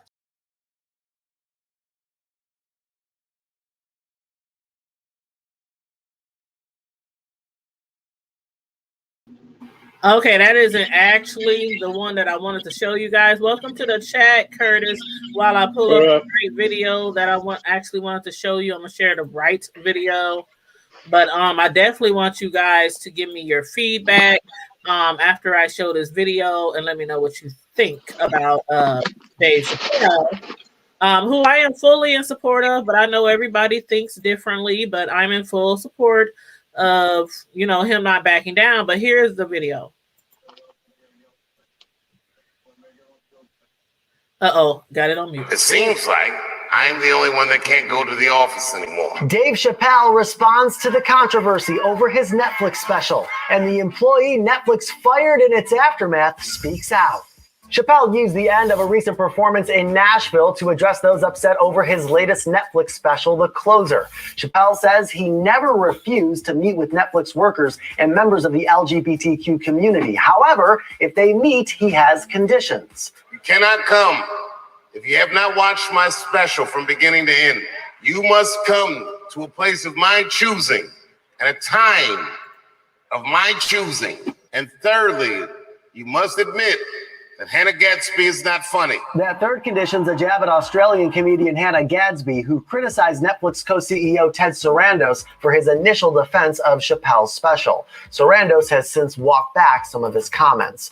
Meanwhile, the employee who organized the walkout was fired. Bea Pagels Minor is 33 weeks pregnant. They tell our David Oliver that Netflix accused them of sharing sensitive data with the press. Pagels Minor denies doing so, but the former Netflix employee seems to be looking past the Chappelle controversy. Quote, the greater point is, this is not to curb creative freedom or to censor people. This is about widening the discussion to tell the complete story of other groups who are being unduly hurt by this type of content. As for Chappelle, who also announced a 10-city tour to premiere an untitled project, he believes the narrative surrounding this controversy is incorrect. Do not blame the LGBTQ community for any of this.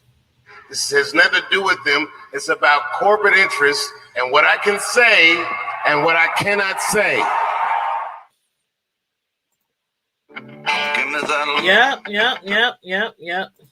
Yep. So, a view is a view. She's in the chat. Hey, view is a view. One of my fellow YouTubers. You guys check out A View is a View. Miss Sislo, and also Melissa King, my econ. Those are some of my fellow YouTubers who jumped down in the chat. So make sure you check out their channels as well. But what do you guys think about, like, I don't know, like, did everybody fully watch the show? Because I watched it several times and I'm like looking to see where somebody could have been truly offended by certain. I don't know. Like Shelly S. said, another YouTuber, she said most of these people she believed did not even watch the show at all. No. I agree. My question is, if you haven't watched the entire series, just the closer one, which I assume is the only one we're really talking about. Yeah. You have to watch the entire one, and I've watched it several times. Hell, right now I'm watching the David Letterman series with Chappelle on it. Oh, I love that. But I actually planned on watching it anyway, but after I heard the controversy, I felt I had to watch it to see everything that was being said, because I don't believe in just listening to a statement. I was always told at church, you can't just listen to the book, chapter, and verse. You got to read the verses ahead and behind to get the true meaning of what's being said. So you can't just listen to, well, this is the quote and the soundbite, and I'm going to play this for you real quick and tell me what you think, because there's a lot more said in there than just, well, LGBTQ blah blah blah. It goes more than just the jokes. And I liken Chappelle to wasn't D.L. Hughley. As they've gotten older, their comedy has changed a lot. It's not the same young go at it and just get reactions out of folks. Right. Yeah. I think what I can't stand the most is that a lot of the people that have entertained us for years feel stifled. They feel closed out, shut in, silenced. It don't make no sense to me, because it's comedy. It's comedians. It's not somebody at your job who's talking about you, or who's really showing like homophobic gestures to you, or like, okay, like if and that's one thing I say about the black people. Y'all correct me if I'm wrong, but most black comedians, they don't only joke about other people, they joke about us. Most comedians joke about their own self, their own families, their own children, their uncles, their aunties, they drunk, crackhead ass uncles, and then they might say something about the Mexicans, the Italians, the white, it's like all around the world, and ay. They give their fair share to everybody, and they just joke about stuff that is sometimes reality. It's reality, but don't nobody want to hear it being joked about, but it could be reality. And I don't understand. It's like some people just need to take a chill pill, as they used to say back in the day, and just relax, enjoy, and have fun out of life. Just laugh. It's the world we live in, though. Everybody has an opinion, and my opinion matters, and you're going to hear it whether you like it or not. You can't just put out jokes like you used to when we were younger. Richard Pryor, Eddie Murphy, Red Fox. They talked about everything and everybody, but you can't do that anymore, because now you're going to hurt somebody's feelings, and they're going to sue you because they have a right to have their feelings and things be told. It can't just be funny and taken at face value. Yeah. Everything's made personal. That's just like the Kens and Karens, quote unquote, of the world. Mm-hmm. That's not a black or a white thing as far as I'm concerned. It's a people thing. Thank you got folks that all of a sudden decide that my opinion matters, and if you offend me, then you must be offending someone else. So you have to stop. Right. Yeah, I don't think a Ken and Karen is totally white people either, because there's other races who act the same doggone way. We have black people who act like Kens and Karens, okay?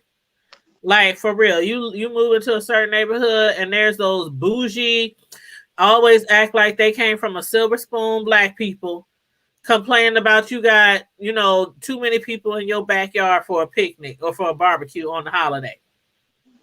But as far as, I'm glad you mentioned Fred Sanford, because when we used to go out of town, like the real long trips, like 13, 14, 17-hour road trips, that's what we would listen to. we would go on Pandora, and we would listen to all the old school comedians, all of them, and we would literally laugh and crack up the whole entire ride. Just listen to the comedians on Pandora. And did I say Fred Sanford? I didn't mean to call him Richard Pryor. by his Richard Pryor, and the other one though. Yeah, it was like him and who else? Paul Mooney. Yes, all the old school ones, all the old, and even Esther, the one who played Esther. What's her real name? Y'all know who I'm talking about. Yeah, mother. Yeah. I mean, we would listen to all the old school. You know, LaWanda Page. Yes, and I'm telling you, that would make for a trip. That time would go by so fast on that road, and that's what we would do. We wouldn't listen to music. We would listen to the old comedians, and it's very entertaining. Can I go ahead, babe? Can I be a part of what's probably going to be the less popular crew? Go ahead. And I'm gonna say, because I ain't scared. I ain't scared of no. I ain't scared of nobody. You ain't scared of Mr. I'm living in my I ain't scared. I really ain't scared. So let me say, I'm gonna say what a lot of people probably are scared to say. Okay. And that is, I love everybody. Let me put that disclaimer out there. I'm not biased or prejudiced against anybody. I love everybody, including Curtis. I have nothing against anybody. I just had to do that, But I don't have anything against anyone. Some of my best friends are gay and white and ugly and handicapped. But gay, the LGBTQIA, LGBTQIX community is a spoiled community. Period. Point blank. Boom. This is one community. I love them dearly, and they can talk about anybody. They can roast and gag with the best of them. They can do it, but they don't want you to say anything that they don't like. And here's the thing: you never know what they don't like because you can't satisfy some of them. Did you have to say gag? It's too bad because at this point in life, in the world, in general, everything has to be so politically correct. But it's only based upon that individual's perception of what's correct. Exactly. You can't please everybody all the time. And the Karens, the LGBTs, the handicapped, the ugly, the whatever, need to get the fat, the skinny, the toothless, the smelly, whatever. Everybody needs to get a grip and go back to laughing, because laughter does good like a medicine, and it just might help to heal this rotten land we live in. Amen. Everything that used to be funny is now restricted. And it's too bad, because now there are certain things you can't discuss in the workplace. There are certain things you can't watch on TV. There are certain things that you got to change the language and everything. And I mean, come on, it's too restricted. And I don't mean in a good way. In the meantime, like, we are restricted of what we can say about some people in the rainbow community. I'm putting like that because I'm tired of going through all them alphabets. In the rainbow community, we have to be careful of what we say, and you never can't keep up, because one day sissy is something bad to say, punk is something bad to say. It's hard to keep up. Like, you need a daily dictionary every day, and it changes all the freaking time. But they sit up and they say, and then you say it, and you get slapped in the mouth for this. Oh, that's like a white person in the midst of a bunch of dark black people saying, "Nigga, what's up?" and getting looked at. But that's all they've been saying the whole time. And he grew up around every last one of them, but all of a sudden he's wrong for saying what he said. If you want to be respected in a certain way, respect yourself. And it's just irritating at this point.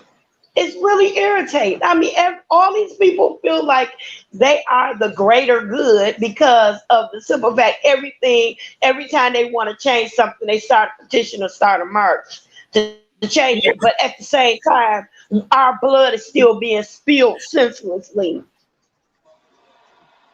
You know what? I'm so glad, Miss Love You, and I feel the same way. I am not I don't have a prejudice, racist bone in my body. But one thing I can say is, like, when it comes to like all the titles, the names, the like, they have like, it's like literally A through Z.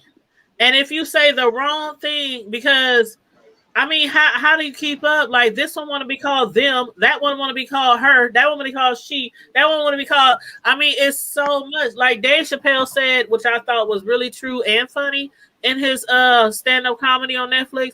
He said, "How the hell did y'all movement get more done than the black people who are mistreated and abused for hundreds and hundreds of years, and we still get murdered in the street every day by policemen?" And y'all exactly what I just said. Then out past us. Like, y'all get more stuff done in y'all movement than we do. And then like I respect everybody. If you a man who's trans into a woman, even though you still look like a whole man and don't look like one feminine bone in your body, I'll still call you a she if that's what you want to be called. You know. But it's so many rules. It's like so many rules. And if one person accidentally breaks one of those rules or says the wrong thing, then you want to protest and march and over. It's so hard. And it shouldn't be this hard. It shouldn't be this hard.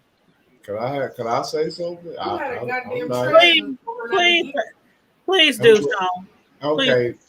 Well, I would like to add in, I'm not going to have no long drawn out sermon about not a now, nothing. Hey, Curtis, is that the TV? Hold on, Tone. Curtis, is that the TV? Hold on, that might be me. No. I'm talking about that picture that we're looking at. Yeah. What is that on the wall? Where? Is that a TV? You might have his phone. That purple? Oh, you got your phone upside down? Okay. Like I said, that man, he said, mind your own business. That's why I just want to make sure it wasn't. I just want to make sure it wasn't a TV screen, because they be doing copyrights and shit. Like, what are we talking about? That's like nothing. I was making sure we wasn't looking at a TV screen. You talking about mine? Because they will do a copyright on your ass if you show like a TV screen on your. That's too bad.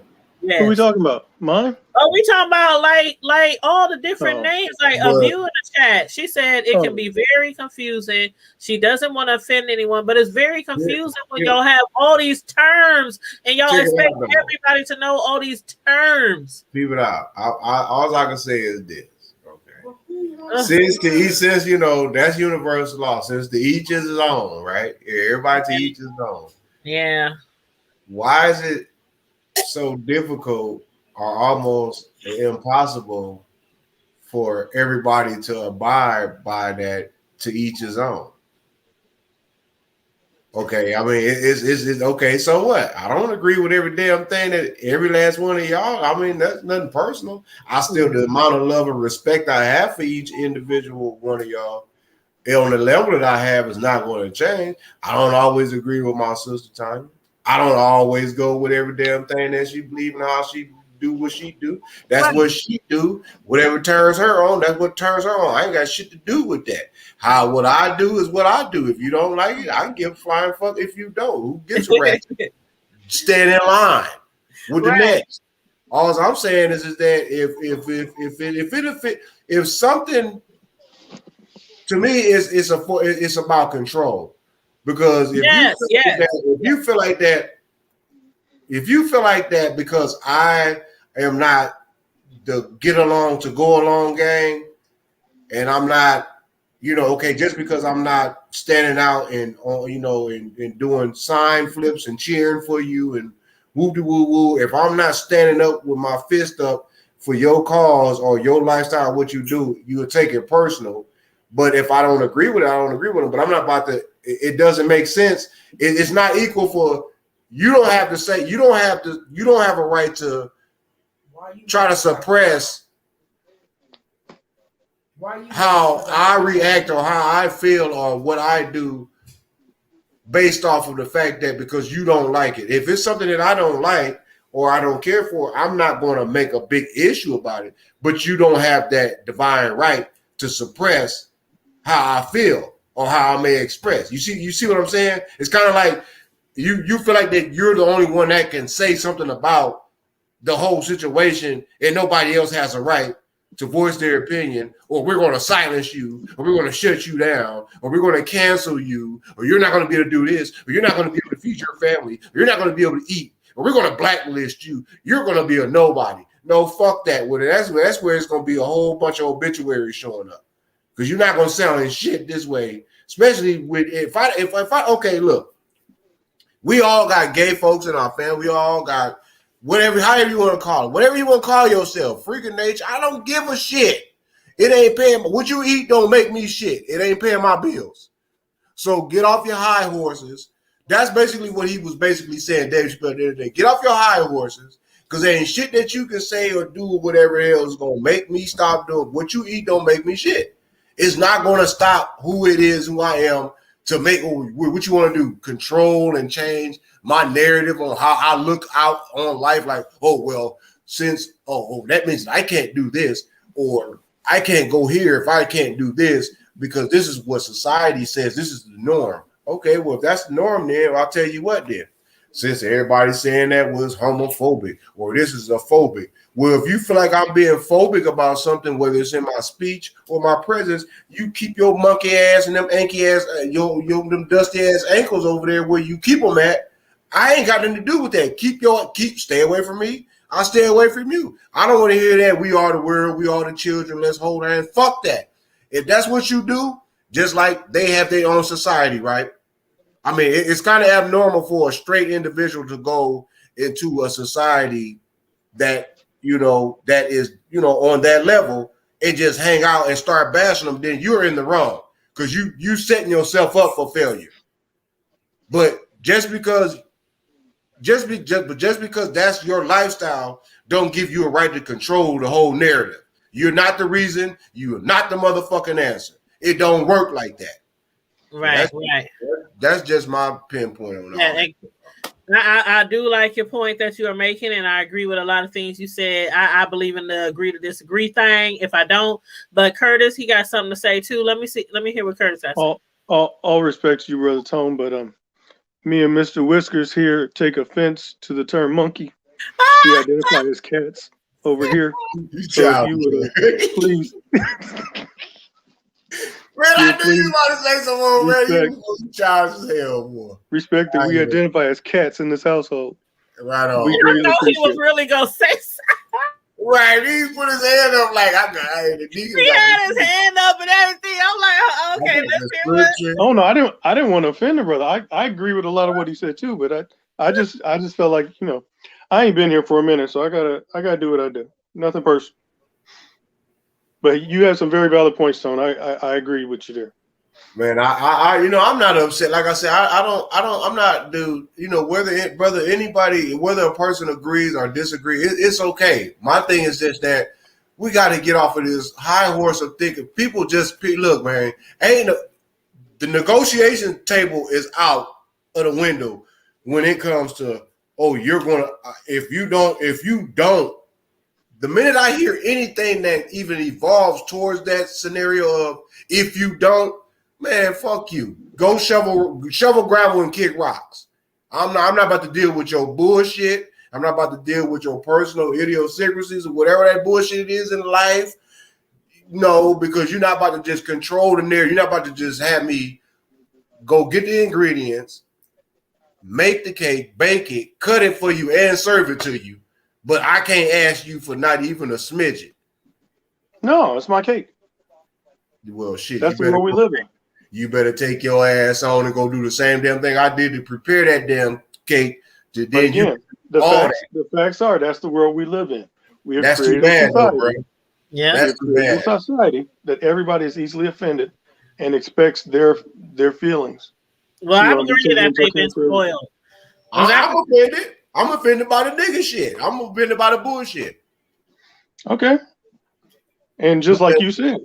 But does that give me, so imagine me and millions of others. So if we started a movement of we sick of the bullshit movement, does that give me a right to silence those that we are sick of the bullshit movement? According to the society that we live in at this point in time, yes, you have the right to have your feelings and your sensitivities taken into account when it comes to someone else's verbiage. They can keep their opinion to themselves, just like we can keep our opinions to ourselves.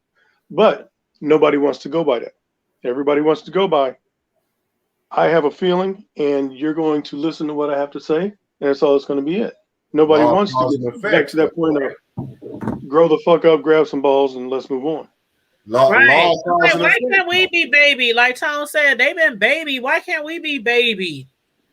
Oh, Shoot. I mean, as far as like the black people who are still being mistreated and abused and beaten and killed and come on, man, you know the answer to that. Don't go there. We have hidden agenda. Besides being what you want to be called, like he, she, her, they, them. Like some of them even want to be called them because they feel like they are everything all wrapped in one. Like, but we can't even be respected by the police. Oh, but hold up. It was cool though. But it was cool though. When Jamie came out with the Wanda, or Martin came out with the or Flip Wilson came out when he was doing what he was doing. Yep. I'm just saying, it was okay. That was a different time. That was all a different time. Bro, I'm talking about here, just even that might have been that, but that wasn't too long ago with the Wanda and the Shanae, because that shit's you know I'm talking about, even the Medea. That Medea is just really the 20 the modern day. But that was still a different time. Like I said, Shanae in the modern day society. But it's what I'm saying though, but that makes it hypocritical on their end.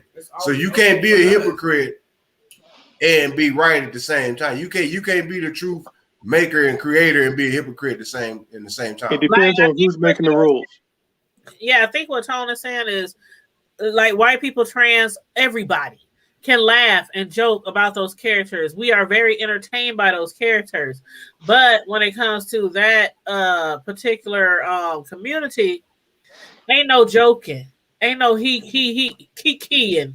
Ain't no humor. Right, when they coming for your neck, it ain't no negotiating and talking, but we gotta negotiate and talk with them when it's that time on their terms. No, fuck that. It ain't got nothing to do. It ain't about your terms. Yeah. You mentioned that community and whatnot. For those who haven't, I don't want to give away the entire stand up, but if you listen to it, especially at the end, and if like I say, anybody who's seen it, what I'm talking about, it's very enlightening as far as the communities and what communities can even do to each other. So, and that's all I'm saying, because that's facts. And I'm not just saying their community, I'm saying all communities, because we drug ourselves to the mud. That's true. But I know exactly what you're talking about, and that I'm not gonna lie. Yeah, sometimes I get sensitive. That part of the show, I really was in tears. I'm like, but you can't give it away because you have to see it in its context. I'm not gonna give it away. But it was heartbreaking. I just say that it was heartbreaking. Oh yeah, well yeah, but but here's the rebuttal too. Here's what I'm just want to gain an understanding of. Who came up with this idea of that? Because you may agree to disagree is a form of hate. Right. That's the whole thing. That's why that's why Dave Chappelle is not bending, and a lot of people saying that they will, like these people are going on strike at Netflix. A lot of people saying that they will discontinue their Netflix if they remove his stand-up comedy show from their roster. And you know how much money, you know how many shareholders is going to be livid. Netflix isn't. They're not going to touch that show.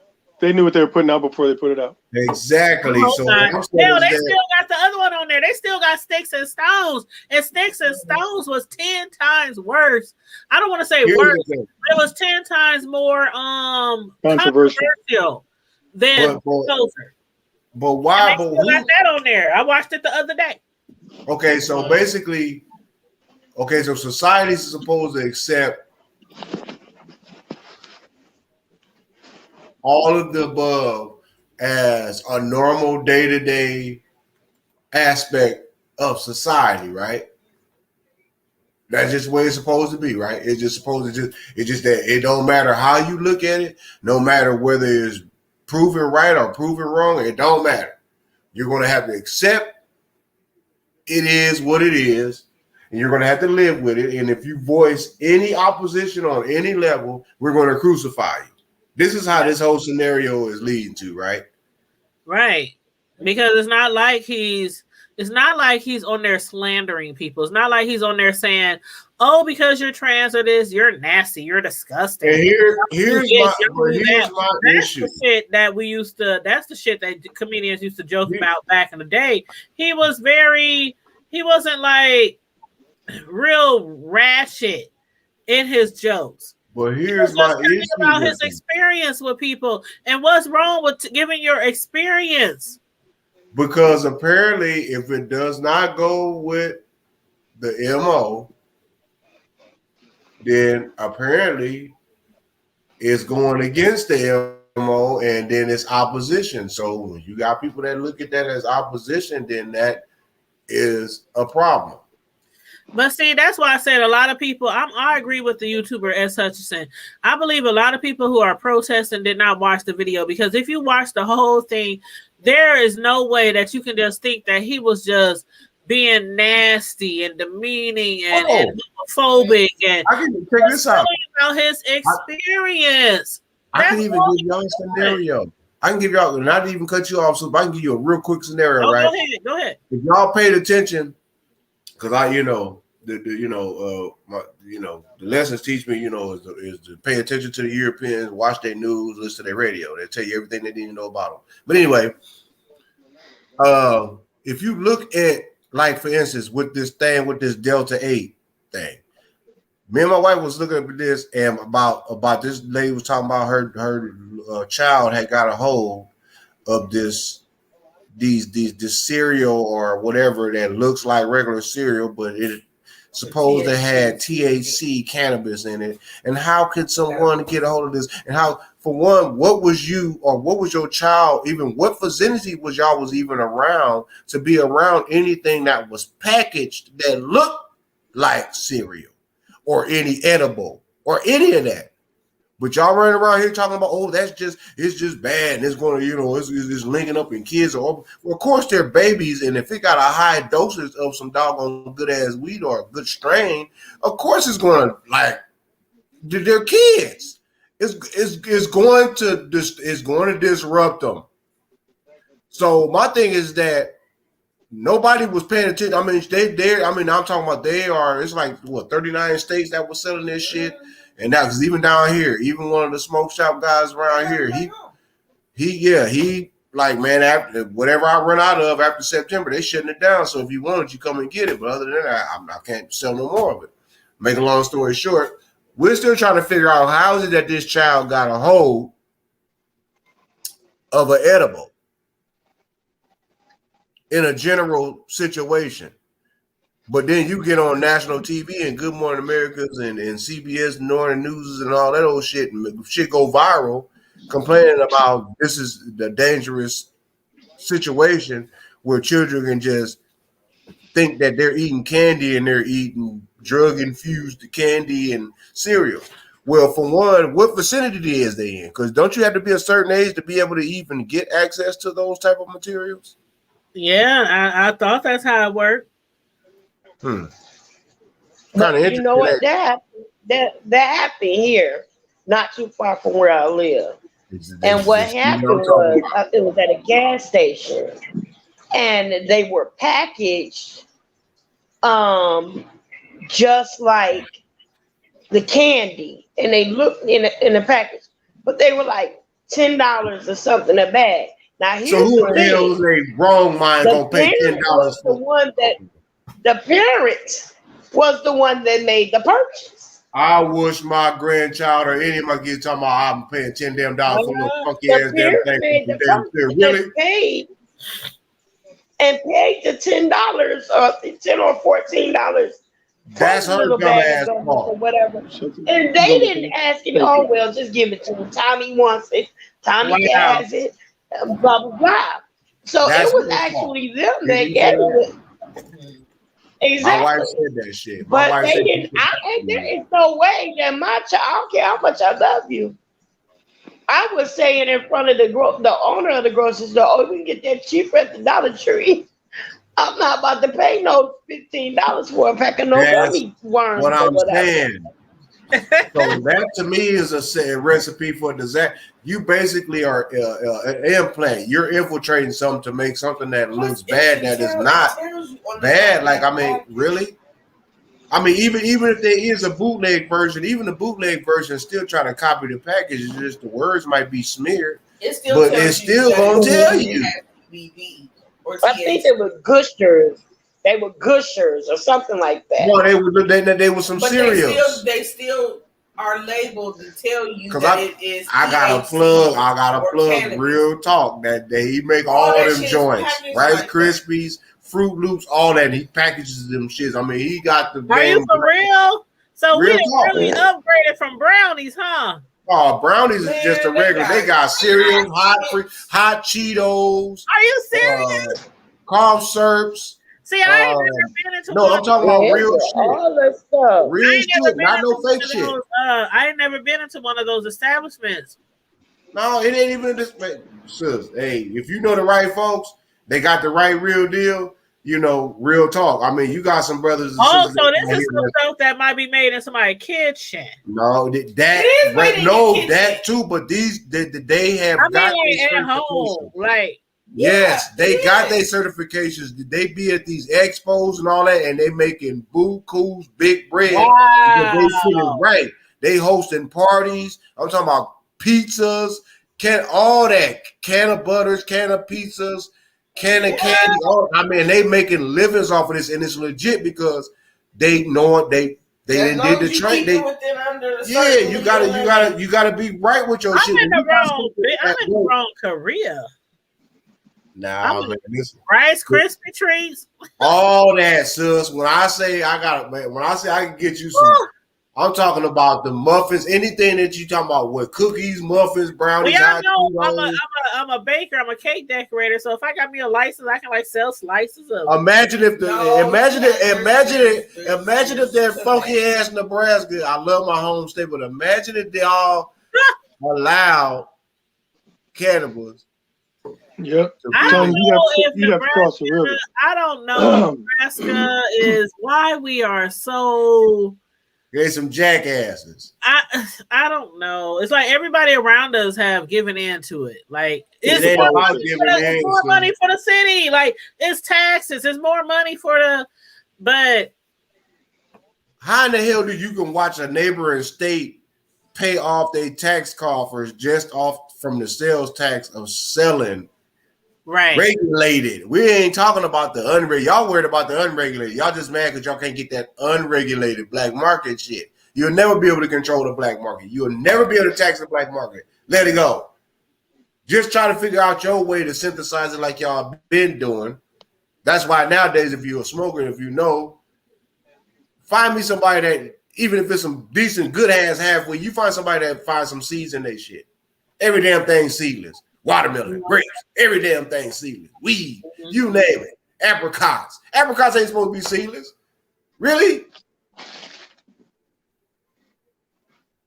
This is deeper than what folks can imagine. It goes deeper than than the communities and everybody at war with each other. When we all need to really be trying to really be like, hold up, man. We need to figure out who the hell is controlling all the money, because apparently only 26 motherfuckers out here controlling most of the money right now on the planet. Out of almost 3 billion people, you got 26 snotty-nosed, dusty, gold, crusty, dusty ass. Got everything. And they control everything by their word, because they got control of the assets. It ain't so much of the money, but they got control of the assets of everything that regulates my life, your life, and everybody else's life, from technology to YouTubes to Instagrams to Facebooks, who's about to be what, Meta? Yeah, I was gonna ask y'all about that. Did y'all hear anything about? I really don't understand what the big. I don't know. Some people's making it a big deal that Facebook is changing. Guess what? Name. I can say this to y'all. If you are an investor, I'm gonna say this to you, and I'm gonna say it one time. If you are an investor, and if you are investing in Facebook or whatever it is, I would advise you to jump on the bandwagon and keep it moving. Oh.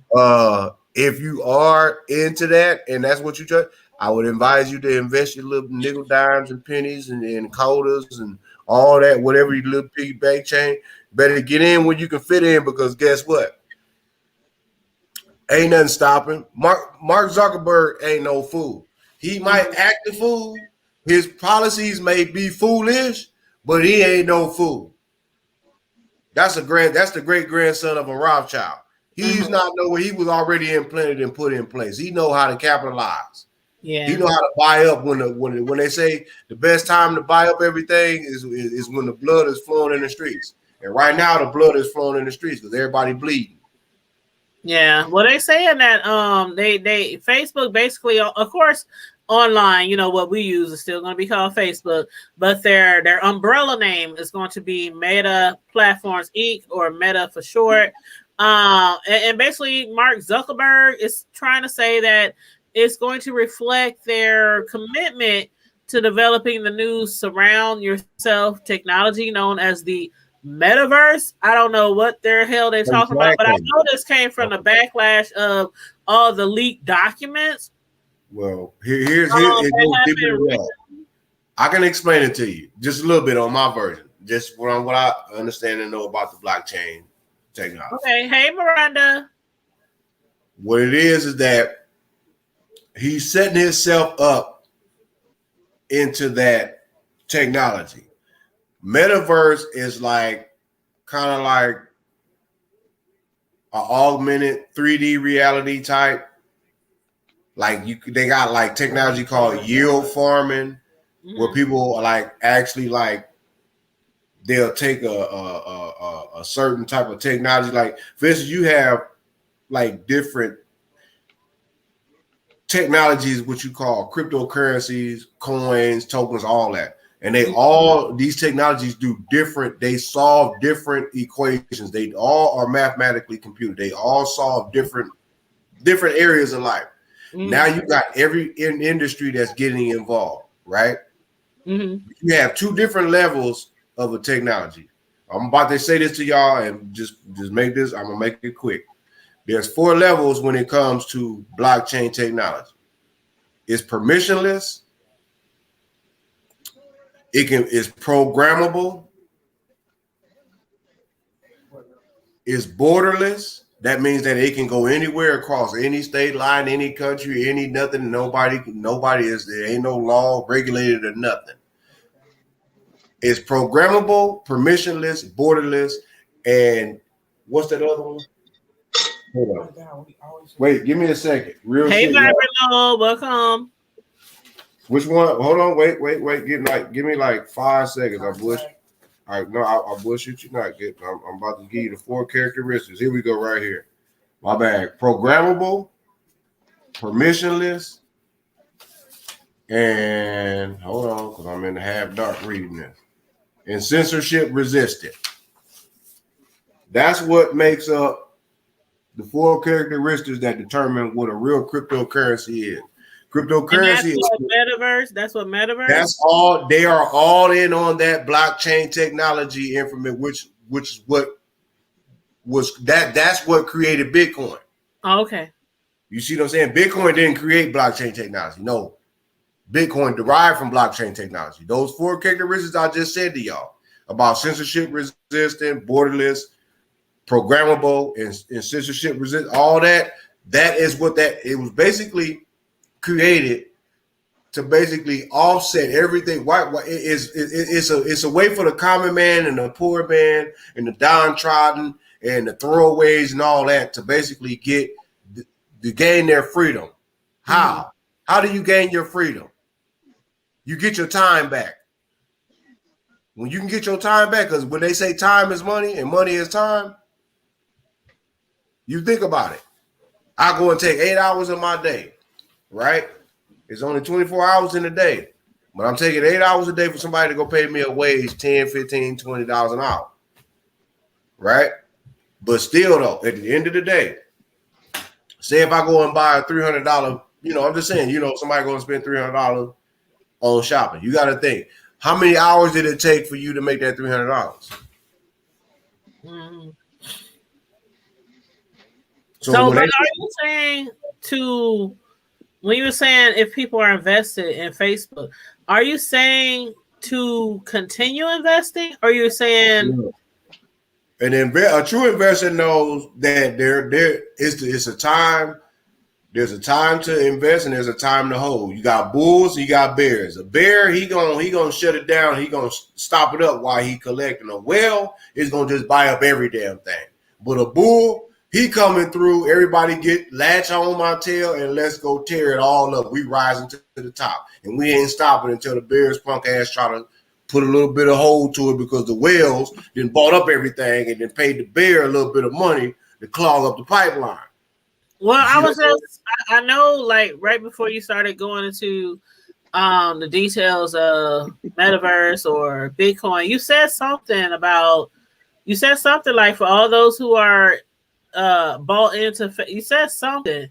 Oh yeah, all those that are in investing, invest. Basically, that's what I'm just saying in layman terms, because some of us, I have to talk to a lot of people. There's a lot of people out here that understand exactly what I meant, because it's like, so you're saying invest, right? Yeah, invest, but find out and understand on what it is to invest. And what I mean by invest, I don't mean that so much in the traditional. We have to break away from the tradition. It's okay to learn the traditional way of investing, but that is not what's going to break your financial chains. Who the hell wants to be working for about 40, 50 years? They hold on. They already only giving us like 70-something years to live. I want to retire now, shoot. They want us to retire at 65 and then give us another 10 to 12 years that we know that we can live off. You see what I'm saying? So come on, y'all. They keep all the money that we didn't have for the retirement. Exactly. Because you know what? They didn't teach us. They did not teach us the science of finance and reproduction, all that stuff. They kept that away from us because they know that all it takes for us to just be exposed to something. What do? We take it over. We done took over every damn thing that you were saying.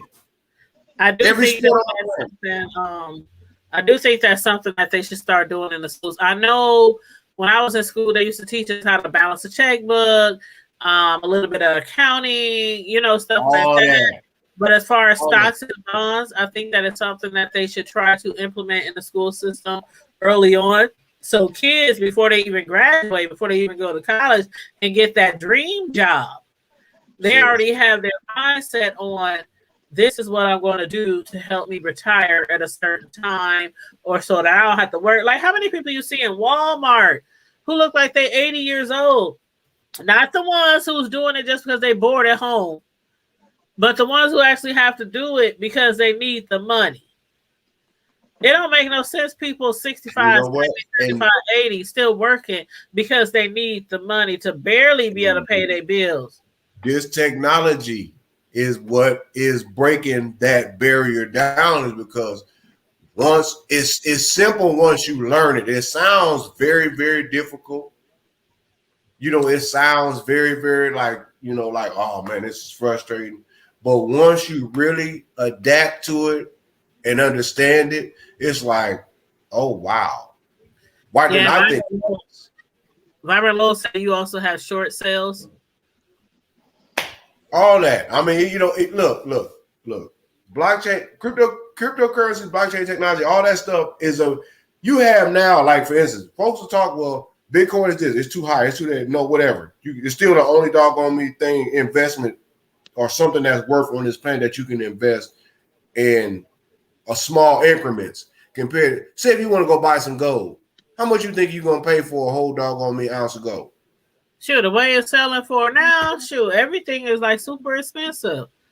That's what I'm trying to tell you. But then again, I ain't got $1,800 to $2,000 right now on top to go in and invest in a whole ounce of gold. But guess what? I can take about $20, $30, $40, $50 and go give me a piece of increment of Bitcoin and watch it blow up. Ooh, I remember when we was in high school or right after high school age in our 20s when gold was cheap as hell. I used to go to the pawn shop. I used to go to Saul's pawn shop and buy up all the gold jewelry. So imagine if you would have consolidated a lot of that gold when the price, when it was dirt cheap, when it was what? Less than $150 an ounce. And then imagine now with it being what? 20, 30 years later, it's $1,800, $2,000 an ounce. Imagine if you had a bunch of that still put up and you got it in when it was at $150 an ounce, but now it's at $1,800 an ounce. I mean, the pound, yeah, really? And you got ounces of it, you would have some change. I should have invested instead of buying it up and putting it on my neck and my ears and my fingers. You see what I'm saying? Yeah, because the way it went like overnight, I don't know what happened, but one day I could go to Saul's and I could buy like $300 worth of a whole bunch of jewelry, and then the next time I went and it's like $300 for one piece. I was like, what the hell happened to the gold prices? Like, right? Okay, but yeah, so yeah, I wish I really would have invested. I don't know. Do your research, like Vibrant Love just said. Investment should be done with an abundance of caution, especially if you're going at it alone. Right. Exactly. Do your research. That means just don't jump to something like, oh yeah, you know how we do, you know, because we all been all of us have been affected with that. Oh shit. We just trying to get the quick money, you know. Yeah, I'm about to go get this. And not understanding is that it takes time to build something up, but don't give up on what you're trying to build up because or go through a firm or go through who did I used to work for back in the day? If you hang around 5 millionaires, who you think is going to eventually be the number 6 millionaire? Child, I don't know. If you hang around 5, who's gonna be the 6? Who you think number 6 is going to be? You're going to be number 6 because if you're nothing but around millionaires.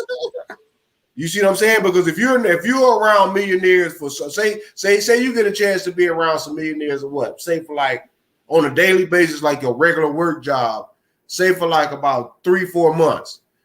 Eventually, you're going to break that millfold because you've been around people that is actually doing it every day, like a job, right? Like we all go to different jobs, whether we work from home or not. We all go be around different people that has different skill levels of the same job we're doing. But it's like the upper food chain. Imagine being around somebody that is a millionaire, right? Yeah. They went from making between 50 and 100 to what the most we all make a day. Well, most people that's working a day might make between $100, $150 a day. And when you make $150 a day, even at $13 an hour, you're gonna bust your ass for almost a half a day. Right. So if somebody said the average, you know, somebody 15, okay, so what, you making $15, $20 an hour. Okay, whoop-de-woo-woo. It's still gonna take you over a third of your day, an 8+ hour period to make that $150, $200 a day. Okay, but if you got somebody that is actually making what, $300, $400, $500+ a day, that's gonna add, they can show you how to get to that million quicker. There's somebody that has to go. Too. Some people, they that crabs in the bucket mentality. You try to get on, and they don't want to get on. They want to be the only successful person. That's the problem. Circle. That's the there was a problem. company that I used to work for. What was it called? Amerisur. You talking about the insurance cats? No, the ones the investors. I used to work for Ameritrade. I used to work for them years ago. Ameritrade. And so that's what I was saying. Some people might need to use a company, to make their investment for them, because some people just don't know. That's understandable, sis. But if you really do your due diligence and you really want to just like save favor, you may just want to just figure out how it is. If you really want to save face value, you want to find out exactly what it is that the people that you paying to do, how they do it. So then you can, eventually. I mean, it's okay. That's how they make their money, but I'm not about to just sit around here and take what I didn't busted my ass for and just give it to somebody that I don't know, have a clue about. So what? Because he can manage other people's portfolios. But that ain't got anything to do with what I want to know. I want to know exactly the process of how I can make my money work for me, exactly how you would make it work for me, so that way I can just cut you out the whole doggone thing, and I can go to the source instead of having to use you as the middleman. Mm-hmm. Yeah. Because everybody ain't like that. What's that TV show? What's that movie, y'all? You know, the one that Will Smith played in, the guy who was homeless with his son, and he was working in he was a trader. That's a true story. Yeah, Pursuit of Happiness. That's a very true story. Everybody liked him. That man was just brilliant. He just knew what to do, what to invest in, what to trade, some people just come natural. It just comes natural. He did his due diligence. He did his due diligence, just like Vibrant Lowell said in the chat. And Vibrant Lowell also said, always surround yourself with people smarter than you, because if you're the smartest person in the room, you're in the wrong room. And I have heard that saying before. I know that's right. Yeah. If you're the smartest person in the room, you always have to learn from somebody. The more you know how it goes. And learning is every day. Yep. They learn every day. We gotta learn. We learn. There's a lesson to be learned every day, from the time that we broke our mother's water in the womb to the time that the mortician give us the hot needle treatment. Yeah. Until then, there's a lesson to be learned. Every day. Every day. As that gospel song say, every day. Mm-hmm. Every day. Is a damn thing. I learned something new. I swear I'll be learning something new every day. Every day. Mm-hmm. Yeah. But some things might be the very, very minor, but it's still something you learn. Maybe the hood table need to start a church. How many of y'all want to come on over to all? We're already doing church like 2 times a week. On Tuesdays, I'm with Pastor Rollerson doing from the pulpit to the hood table segment. Every Tuesday, he be having me cracking up. I'll be like, that's what I got. Oh, real. He cool as heck, but he don't play when it comes to his God. All right, man. But then I also stream our Sunday services on Sunday, and I also stream our Bible study service on Thursdays, because some people out here, like before I got my shots for the pandemic and all that stuff, I was that person at home watching church, trying to find a church service to watch and stuff like that, because I wasn't going to the building, because I was trying to do the little social distancing thing. So my pastor, he came up with the idea. He was like, man, I know you rep the hood table and all that. Y'all talk about everything and anything. But he said, I want to bring church to the hood table. Because some people might not go to church. Some people might not, know a lot about God or Jesus, whatever. So so that's why me and my pastor came up with those segments. Yeah. Hey, to each his own, y'all. Yes. Byron Lowe said we have pastor already and First Lady. Yes, First Lady gonna join us one day. She gonna talk to us. First, I love my First Lady. She is such a beautiful, sweet soul. But why y'all still we gotta remember why we still, because I already know my sister Tanya, we'll get good up in the concept, she'll cut us all short. So I'm gonna get this up. Hey, y'all already know we got about 28 more minutes. No, seriously, Tom, but y'all know I've been working like 7 days a week. I've been working like tomorrow morning, I'm gonna clock in at 5:30. Oh, you getting it? So I'm getting it. You know, child, if you knew how far behind we was on work, you'd be like, they is begging. They're literally begging and begging people to work overtime. So we really behind. We really behind at work. So I'm taking it for the team, and plus the money's good. So you know what I'm saying. And nothing wrong with it. I mean, yeah, it is what it is. So yeah, right. You ain't missing nothing. You ain't missing nothing in the streets. You ain't missing another damn nutter. You know what I'm saying? The 1 o'clock, 2 o'clock, 3 o'clock, 4 o'clock rock Friday night live shows that we used to do. Oh, I feel you. Says, hey, you know what though, y'all? Hey, straight up, this is the best doggone thing online right now. I don't give a damn. If we ain't got to have the millions just yet, because you know, when a lot of times you got millions of folks, you know, millions of folks, you know, can. The more bigger your crowd, the more hectic it can become. Yeah. There's nothing wrong with that. I believe in the Friday Night Live show. I really do. And and I could be out doing other things. A lot of people on Fridays, they go out, they go do this, do that. But Friday Night Live really hit when the pandemic hit. It was like, okay, everybody at home, people bored, people watching Netflix, Hulu, you know, trying to find some type of entertainment. And that's when I was like, man, we need to start like something on the weekends. Just to be entertaining, be funny, just be controversial, just, you know, and it's the hood table. So like Tone said, it's some things y'all know y'all might not agree with me on. I might not agree with one of y'all on, but it's the hood table. And if it ain't no other place where you can agree to disagree, it's the hood table. And we just keep it rolling. This remind me of the old school back in the day for those that don't know, you know, the Faith Temple when they used to have a midnight special. Oh man, I remember the midnight. Man, my grandpa was Brother Page. I don't know if you know him, but Brother Page. Yeah, Deacon Page. My grandpa back in the Mama Page. That was my godmama right there, Mama Henrietta Page. Oh, yes. Lady, it was my grandparents. That was one praying woman right there. Her and Deacon Page. That was That was one prayer that, hey, y'all wanted somebody to get a prayer through for you, whether you believe it or not.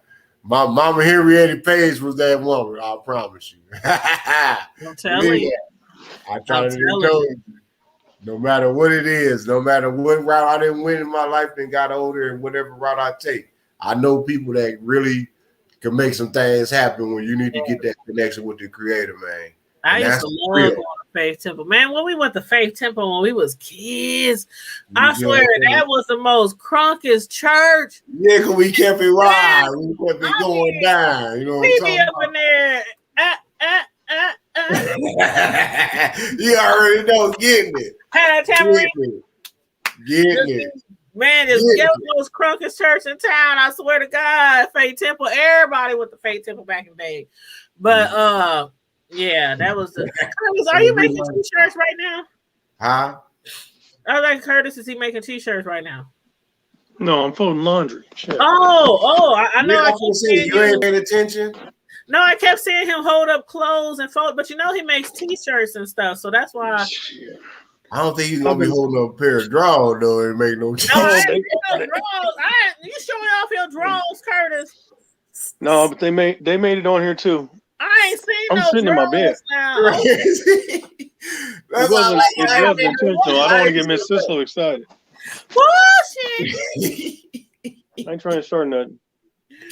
Oh my Curtis, I need another I wish a Karen Wood shirt, but I need it in men's. So I'm gonna hit you up. All the shirts are unisex, so that's fine. No. The one I got was like a girly shirt. It had like the really short sleeves, and he said it was unisex though. No, it wasn't. What did you say, Curtis? All the shirts are mean. Oh, you I know want a what shirt like the one you got in your hand, Curtis, like a regular t-shirt. The one I got is like it's like the sleeves is way up here. No. You know, like she said, she's like a skinny jean t-shirt. That's what she's trying to tell you. Yeah, big girl. I need a men's shirt. Okay. Good enough for a woman, but made for me. friend. No. So y'all tell me what's been going down in my hometown. You know what I'm talking about? I done heard some things been going on. What's this? I didn't see it because I work, but at the same time, like everybody else, I'll be on the book, but I ain't on the book like that. Well, honestly, I don't know, Curtis. You heard anything going on besides the stabbing at South High? Okay, that's what I was saying.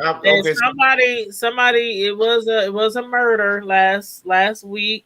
I haven't really talked about it because I'm waiting on more information because one of the people whose child allegedly did the murder. I'm waiting on a little bit more information because I know the person, and Curtis probably knows what I'm talking about. What about the European that got caught stealing catalytic converters and smacked somebody with a pipe iron, and then he only got what? He out on bail. About the ones that shot at the police when they was caught stealing the Cadillac converters, and I didn't realize that. Yeah. Such a well, that's the second one. That's the second one. That happened out there off of 90. I think that happened out there at the Standing Lake area, or whatever. Yeah, this is like a pandemic, like stealing Cadillac converters. Yeah, he was busting they took him alive. But what about the little European dude though? Just believe that he, I guess he's not getting charged or something. I guess he's out on bond, but he smacked. I guess the person that he was trying to steal caught him, so he smacked the dude across the head with an iron pipe. Well, they saying if you find somebody like, okay, I have the ring. A lot of people have the ring, right? With the ring security doorbell thing, it's like a community. It's like a community, and you can like post things that's going on or post your videos or whatever. And for what they're saying is, if you see somebody who looks like they stealing your converter or whatever it's called, just call the police because people are now getting caught stealing them and shooting people. Because they don't want to go to jail. Is it that? I mean, so you better get in a prime box and go to jail. They say you can get like 50 to 100 or something like that, or for each one. A good night of stealing a bunch of catalytic converters. Yeah, you can make some. By the weekend, you can make some change, especially if you're just doing it with somebody else or by yourself. Y'all can make a nice little paycheck, but. Yeah, really? They were showing like they even had it on TV. Like they were showing like somebody who's a car mechanic. And they had him underneath the car showing how quick and easy it is to just saw it, cut it off on each side, just pull it down. Yeah. And have you ever seen a brand new a brand new Lexus truck riding by you sound like a hot rod? Well, no, but I know what you're saying. I know. That because those catalytic converters, there's certain metals in them that can bring, a lot of change. What's that happening? It's the catalyst. The catalyst in it. Got you. So it's like got that platinum and all of that. I'm up here looking for this. Hold on. Right, and that's what they want out of it. The catalyst, right. and like GM cars, the catalytic converter has more in them, which is why they steal them from those cars more. That's just too bad. I mean, it's like, dude, come on, man. I mean, everybody didn't got hit with the hard time, but dude, I'm not about to, because it's bad down here. I mean, they didn't have to put them on the watch list and the TV and the internet. They just ride in the blue. I'm talking about in the middle of the day, cats over there rolling up in cats, business parking lots and cutting folks, Cadillac and Virgo driving all down the street in the middle. Yeah, they tripping. Like, I mean, it's like, dude, like, man, I ain't gonna even front. I have a 5 mile daily commute. I choose to do it. It ain't that, because I got a purpose that I'm doing it, because I have a means that I want it, and to the end, I want what I really want. That's what I'm saving to get. Point is that I don't make no complaints about how it is that I get it. I'll get paid very well, but how I choose to get to work is on my bike.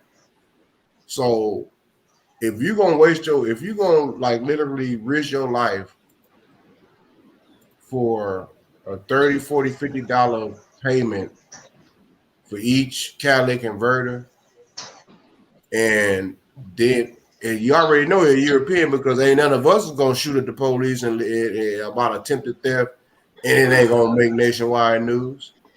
Right. And I'm gonna show this. Go ahead, do that thing. I'm gonna show this video real quick. What was on channel 7 like a few days back on channel 7. This was the latest story of the shooting with the Cadillac converters. Police say someone called 911 to report the attempted theft at the Tranquility Point apartments. When officers approached the suspect vehicle, 3 men ran away. Officers chased after them. Police say that's when 17-year-old Mayo Hited fired several shots at officers. In a press release, police say body camera footage shows Hited pointed a firearm directly at an officer. The officer fired back 3 times and Hited fell to the ground, according to the police narrative.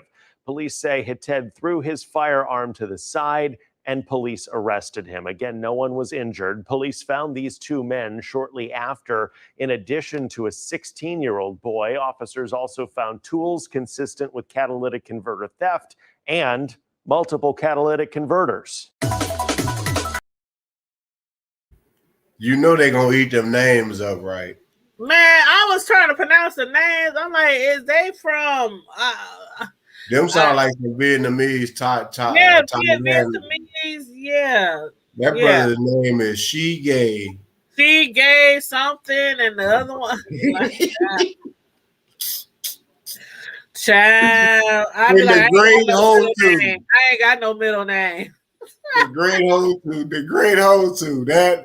That's y'all know what? They gonna get roasted because that shit gonna go viral.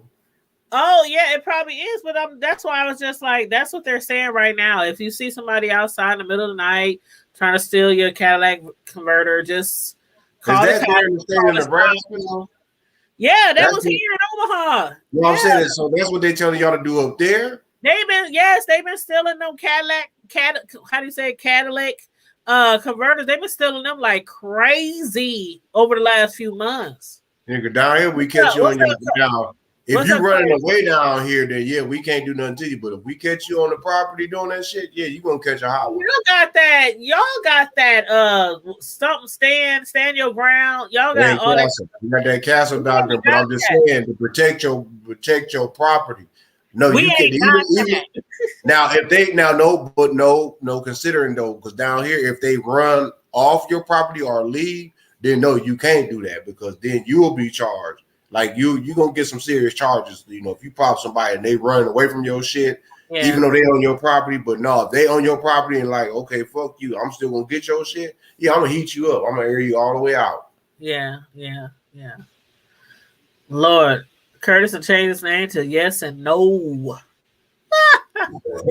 This dude, now what's up with the Yes and No name? Come on, enlighten us. Yes and No what? You on mute. You on mute.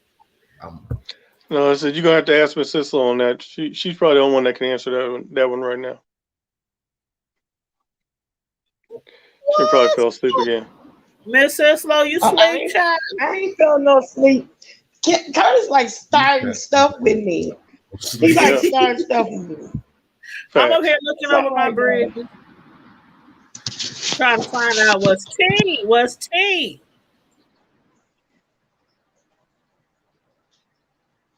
Y'all. When I get down there to see you, we ain't gonna be able to find him. Oh yeah, Curtis, Miss Sissel coming up here because she gotta attend a wedding. So me, you, Carmen, we all gonna kick it. When's that? June. I think that's June 18th. Oh, June 18th. We got a little ways. I might be gone by June. Going where? They give me too much time to hide. Nope. Ooh, Mr. gonna get you. Nope. We're not gonna get him no details, no dates. Ooh, Mr. gonna get you. Miss Sislo gonna sneak into the town. Whatever. And I'm gonna hit Curtis up, be like, "What you doing now?" He gonna say, "See no," and I'm gonna say, "Oh, really? You at the see no?"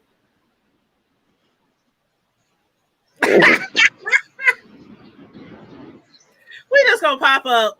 Mm-hmm. Okay. Where you at? Can we borrow some And coins? frankly, I don't care who you with. You better find your way, bro. How they say, it is what it is. I ain't got time for this. Oh, here we go. I ain't doing it. Where is Oh, Karma did he change Diva my when we name? need her? You know what? See how y'all talking about pop-ups. I miss me some Karma. I do have a question. Actually, I got a statement and a question. The statement is, I've seen on my timeline a number of friends, family members, and whatever. Just make Hold sure on, let y'all me go check to your on your people. timeline. And what? I said I'm about to go to your timeline right now. But what I was about to say is, make sure we're checking on our people. If you ain't heard from somebody, reach out to them and say something, even if it's just a text message. I mean, you never know what somebody's might be going through, but we need to continue to check on each other. Yeah. And continue to pray for everybody, just in general, like I said. Sometimes folks don't share stuff and they just get silent, and that's when we really should be checking on each other. And you know, and that's what we was talking about, me and my we pastor, can also because reply if it ain't nothing but a thumbs up or something. You know. Yeah, even if it's a finger up, fingers, thumbs, whatever. I agree with you. To let somebody know that you got the message, kind of thing. Yes, ma'am. Yeah. And I You know. really feel you on that, Kurt, especially after one of my my old classmates / friend committed suicide last week. A lot of people had no idea that he was. A lot of people had no idea of what he was going through, depression. His own family didn't see it coming. He hung his, yeah.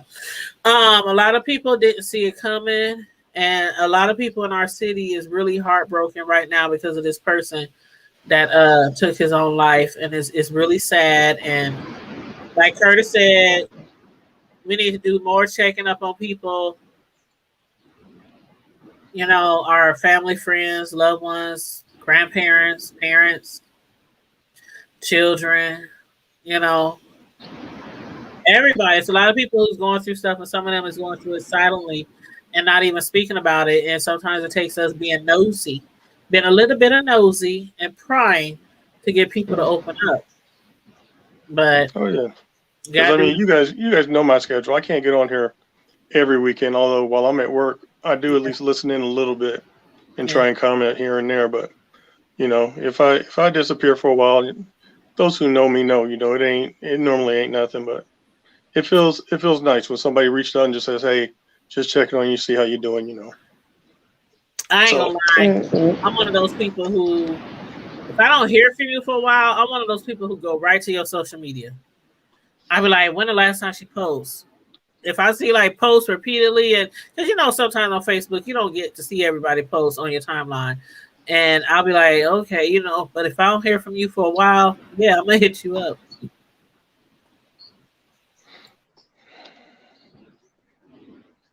Cool. Now my second one. Well, with that being said,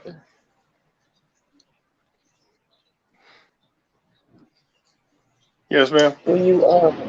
When somebody hits you up, you send a thumbs up or something, let people know you get it. Yes, ma'am. I agree. Is that like a message? I'm sorry. Is that an inside message? Not that I know. No, it's outside message. No, the way you said it.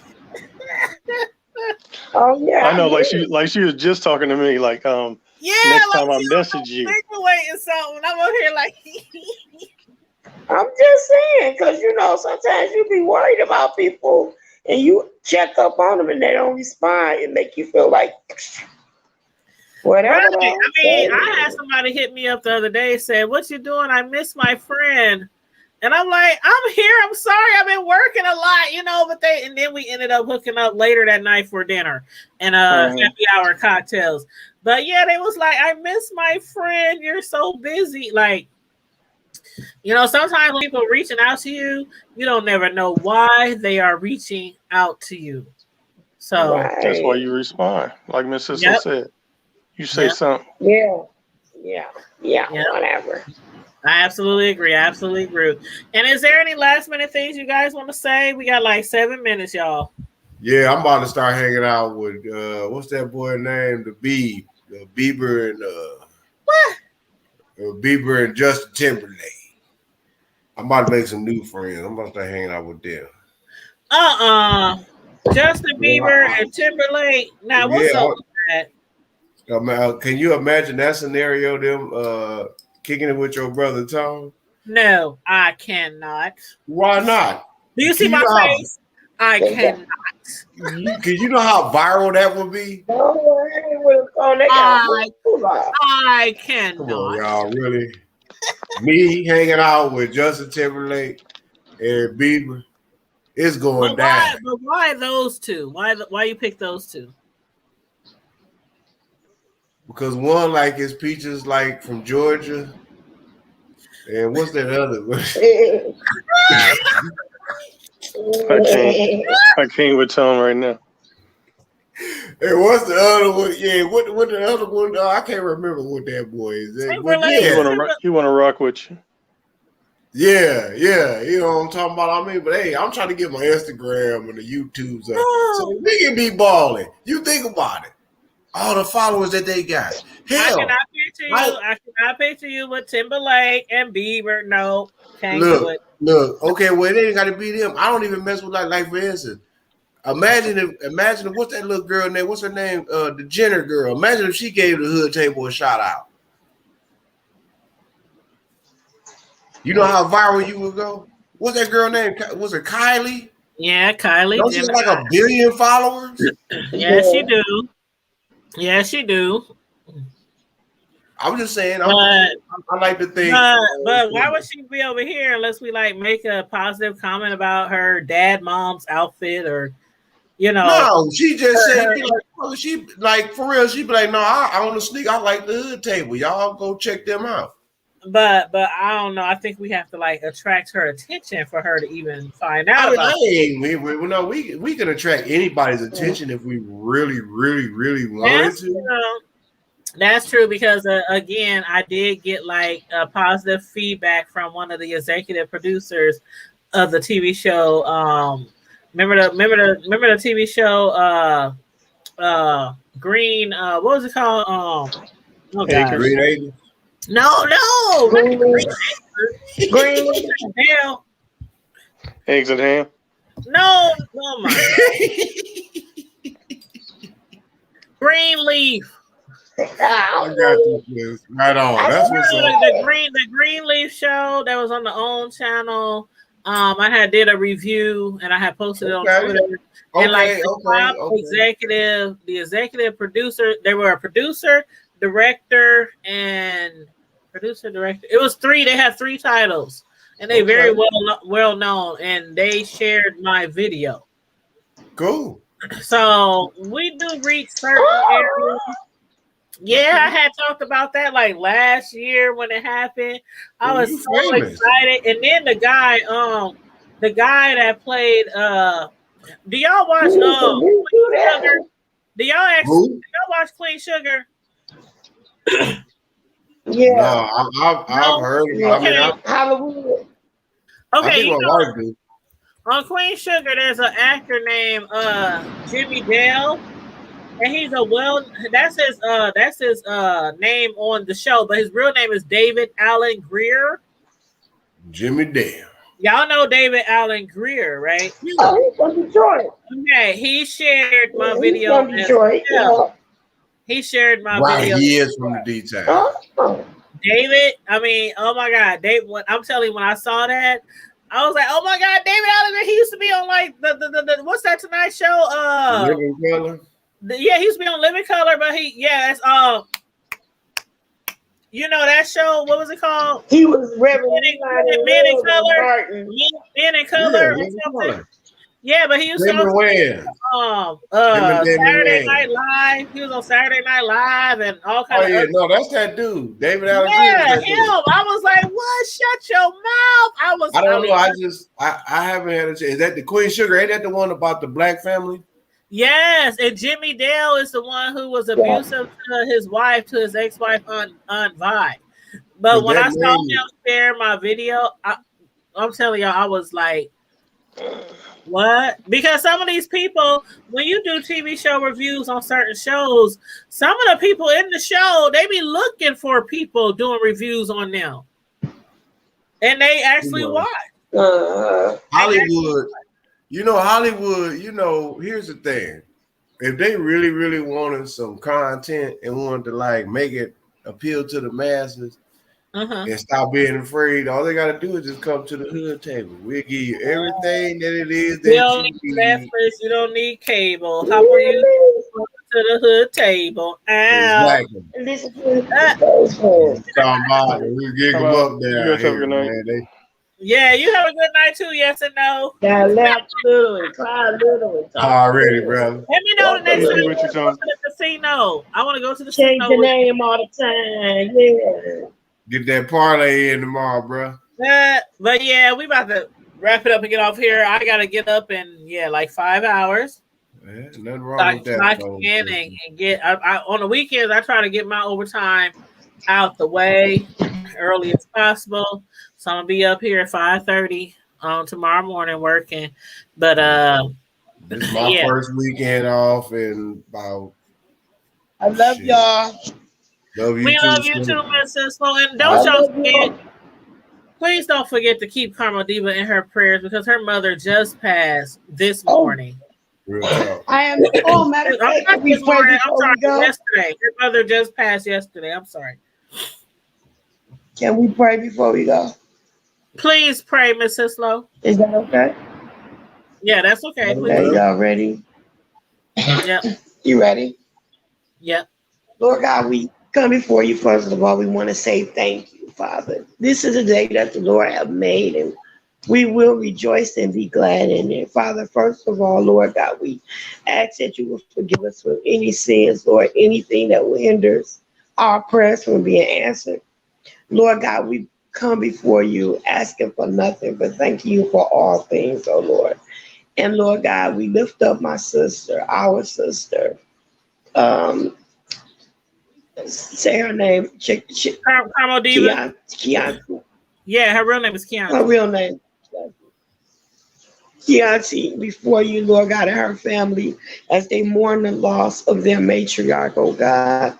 Lord God, I understand. A lot of us understand what it's like to lose a parent, and Lord, to lose a mother, a best friend, a mentor, Lord God, a companion, Father, is something devastating. And Lord, we ask that you would comfort her in the name of Jesus, Lord God. Be the comfort that you said, the comforter that you said that you would be, Lord God, in the name of Jesus, Lord. Supply every need. Bless that they have everything that they need to celebrate her home going in a blessed and blissful way as possible. We thank you, God, in advance. Bless us, Lord, to be able to be a blessing to her, whether it be financially, Lord, or spiritually, or support, or whatever it is, Lord. We thank you, Father God. Wrap your loving arms around her, Lord. Bottle up every tear, Lord. Create in her a clean heart and renew a right spirit in her. In the mighty name of Jesus, we thank you, Father, for these and all other blessings in Jesus' name. And I pray that you will bless all of the people that are traveling near and far to come and share with them as they celebrate the life of her dear mother. In Jesus' name, we thank you. Amen. And thank God. Amen. Amen. Thank you so much for praying. I'm sure she will appreciate that. We love us some Karma Diva. I've been knowing her for a very long time. And one thing I can say is she has a good heart. She is a sweet person. And her mother, her mother was a beautiful woman. She was very entertaining to be around. Her mother was a trip, just like Karma Diva. But Yeah, thank you guys. And again, I'm going to highlight before I go. I'm going to highlight her Carmel Divas Cash App, because if anybody wants to donate to her mother's funeral service burial fund, her Cash App is $ capital PUNKIN capital K 77. I donated yesterday $50 to her because it was just on my heart. Because again, Tone, you know, my mother passed, you know, like 6 years ago. Miss Sislo knows as well. And my mother, we did not know that her insurance had lapsed. And we didn't find that out until after she had passed. And so, you know, I used to be like one of those people on Facebook, how you ain't got no insurance? How you ain't got no insurance? You know, woo, woo, woo, woo. And then when we were in that position, and I'm like, me and my dad, we going through all the papers and everything, called the insurance company. They told me, oh, it lapsed like 8-9 months ago because my mother had took out a, what do you call it? You take out a loan or something. Yeah, against the policy, and it wasn't paid back in time. But before, during the time when it was supposed to get paid back, she had got sick. So she had got so sick that we didn't know that anything happened with no insurance. We had no idea. My dad didn't even know. And so we were one of those people selling chicken dinners, fish fry dinners, car washes, GoFundMe's, all that kind of stuff. Yes, it was, but you know what? When it comes to your loved ones, do whatever is necessary to give them the proper, respectable funeral service that they would want. So, again, if you want to donate to our co-host Carmel Divas Mother's funeral service, the Cash App is at the bottom of the screen. $ pumpkin pay 77. And on that note, everybody. Today, thanks for liking the video, sharing the video, subscribing to the channel. All my co-hosts up here on the show tonight, y'all all give me life every time y'all come up on my show. I love y'all, all of y'all. I love y'all, really do. And stay safe, be blessed, remain vigilant at all time, and remember, don't only take care of yourself, but also take care of someone else. Look after someone else. Check on someone else. Bye. In the name of what she say, Tom? Keep it hood. What Carmel Diva always say? Keep it hood. Keep it hood. Already, y'all. Peace and love, y'all. Love you guys. Love you guys. Love you on purpose. Love you on purpose, and ain't nothing you can do about it. Bye bye. All right, sir. All right.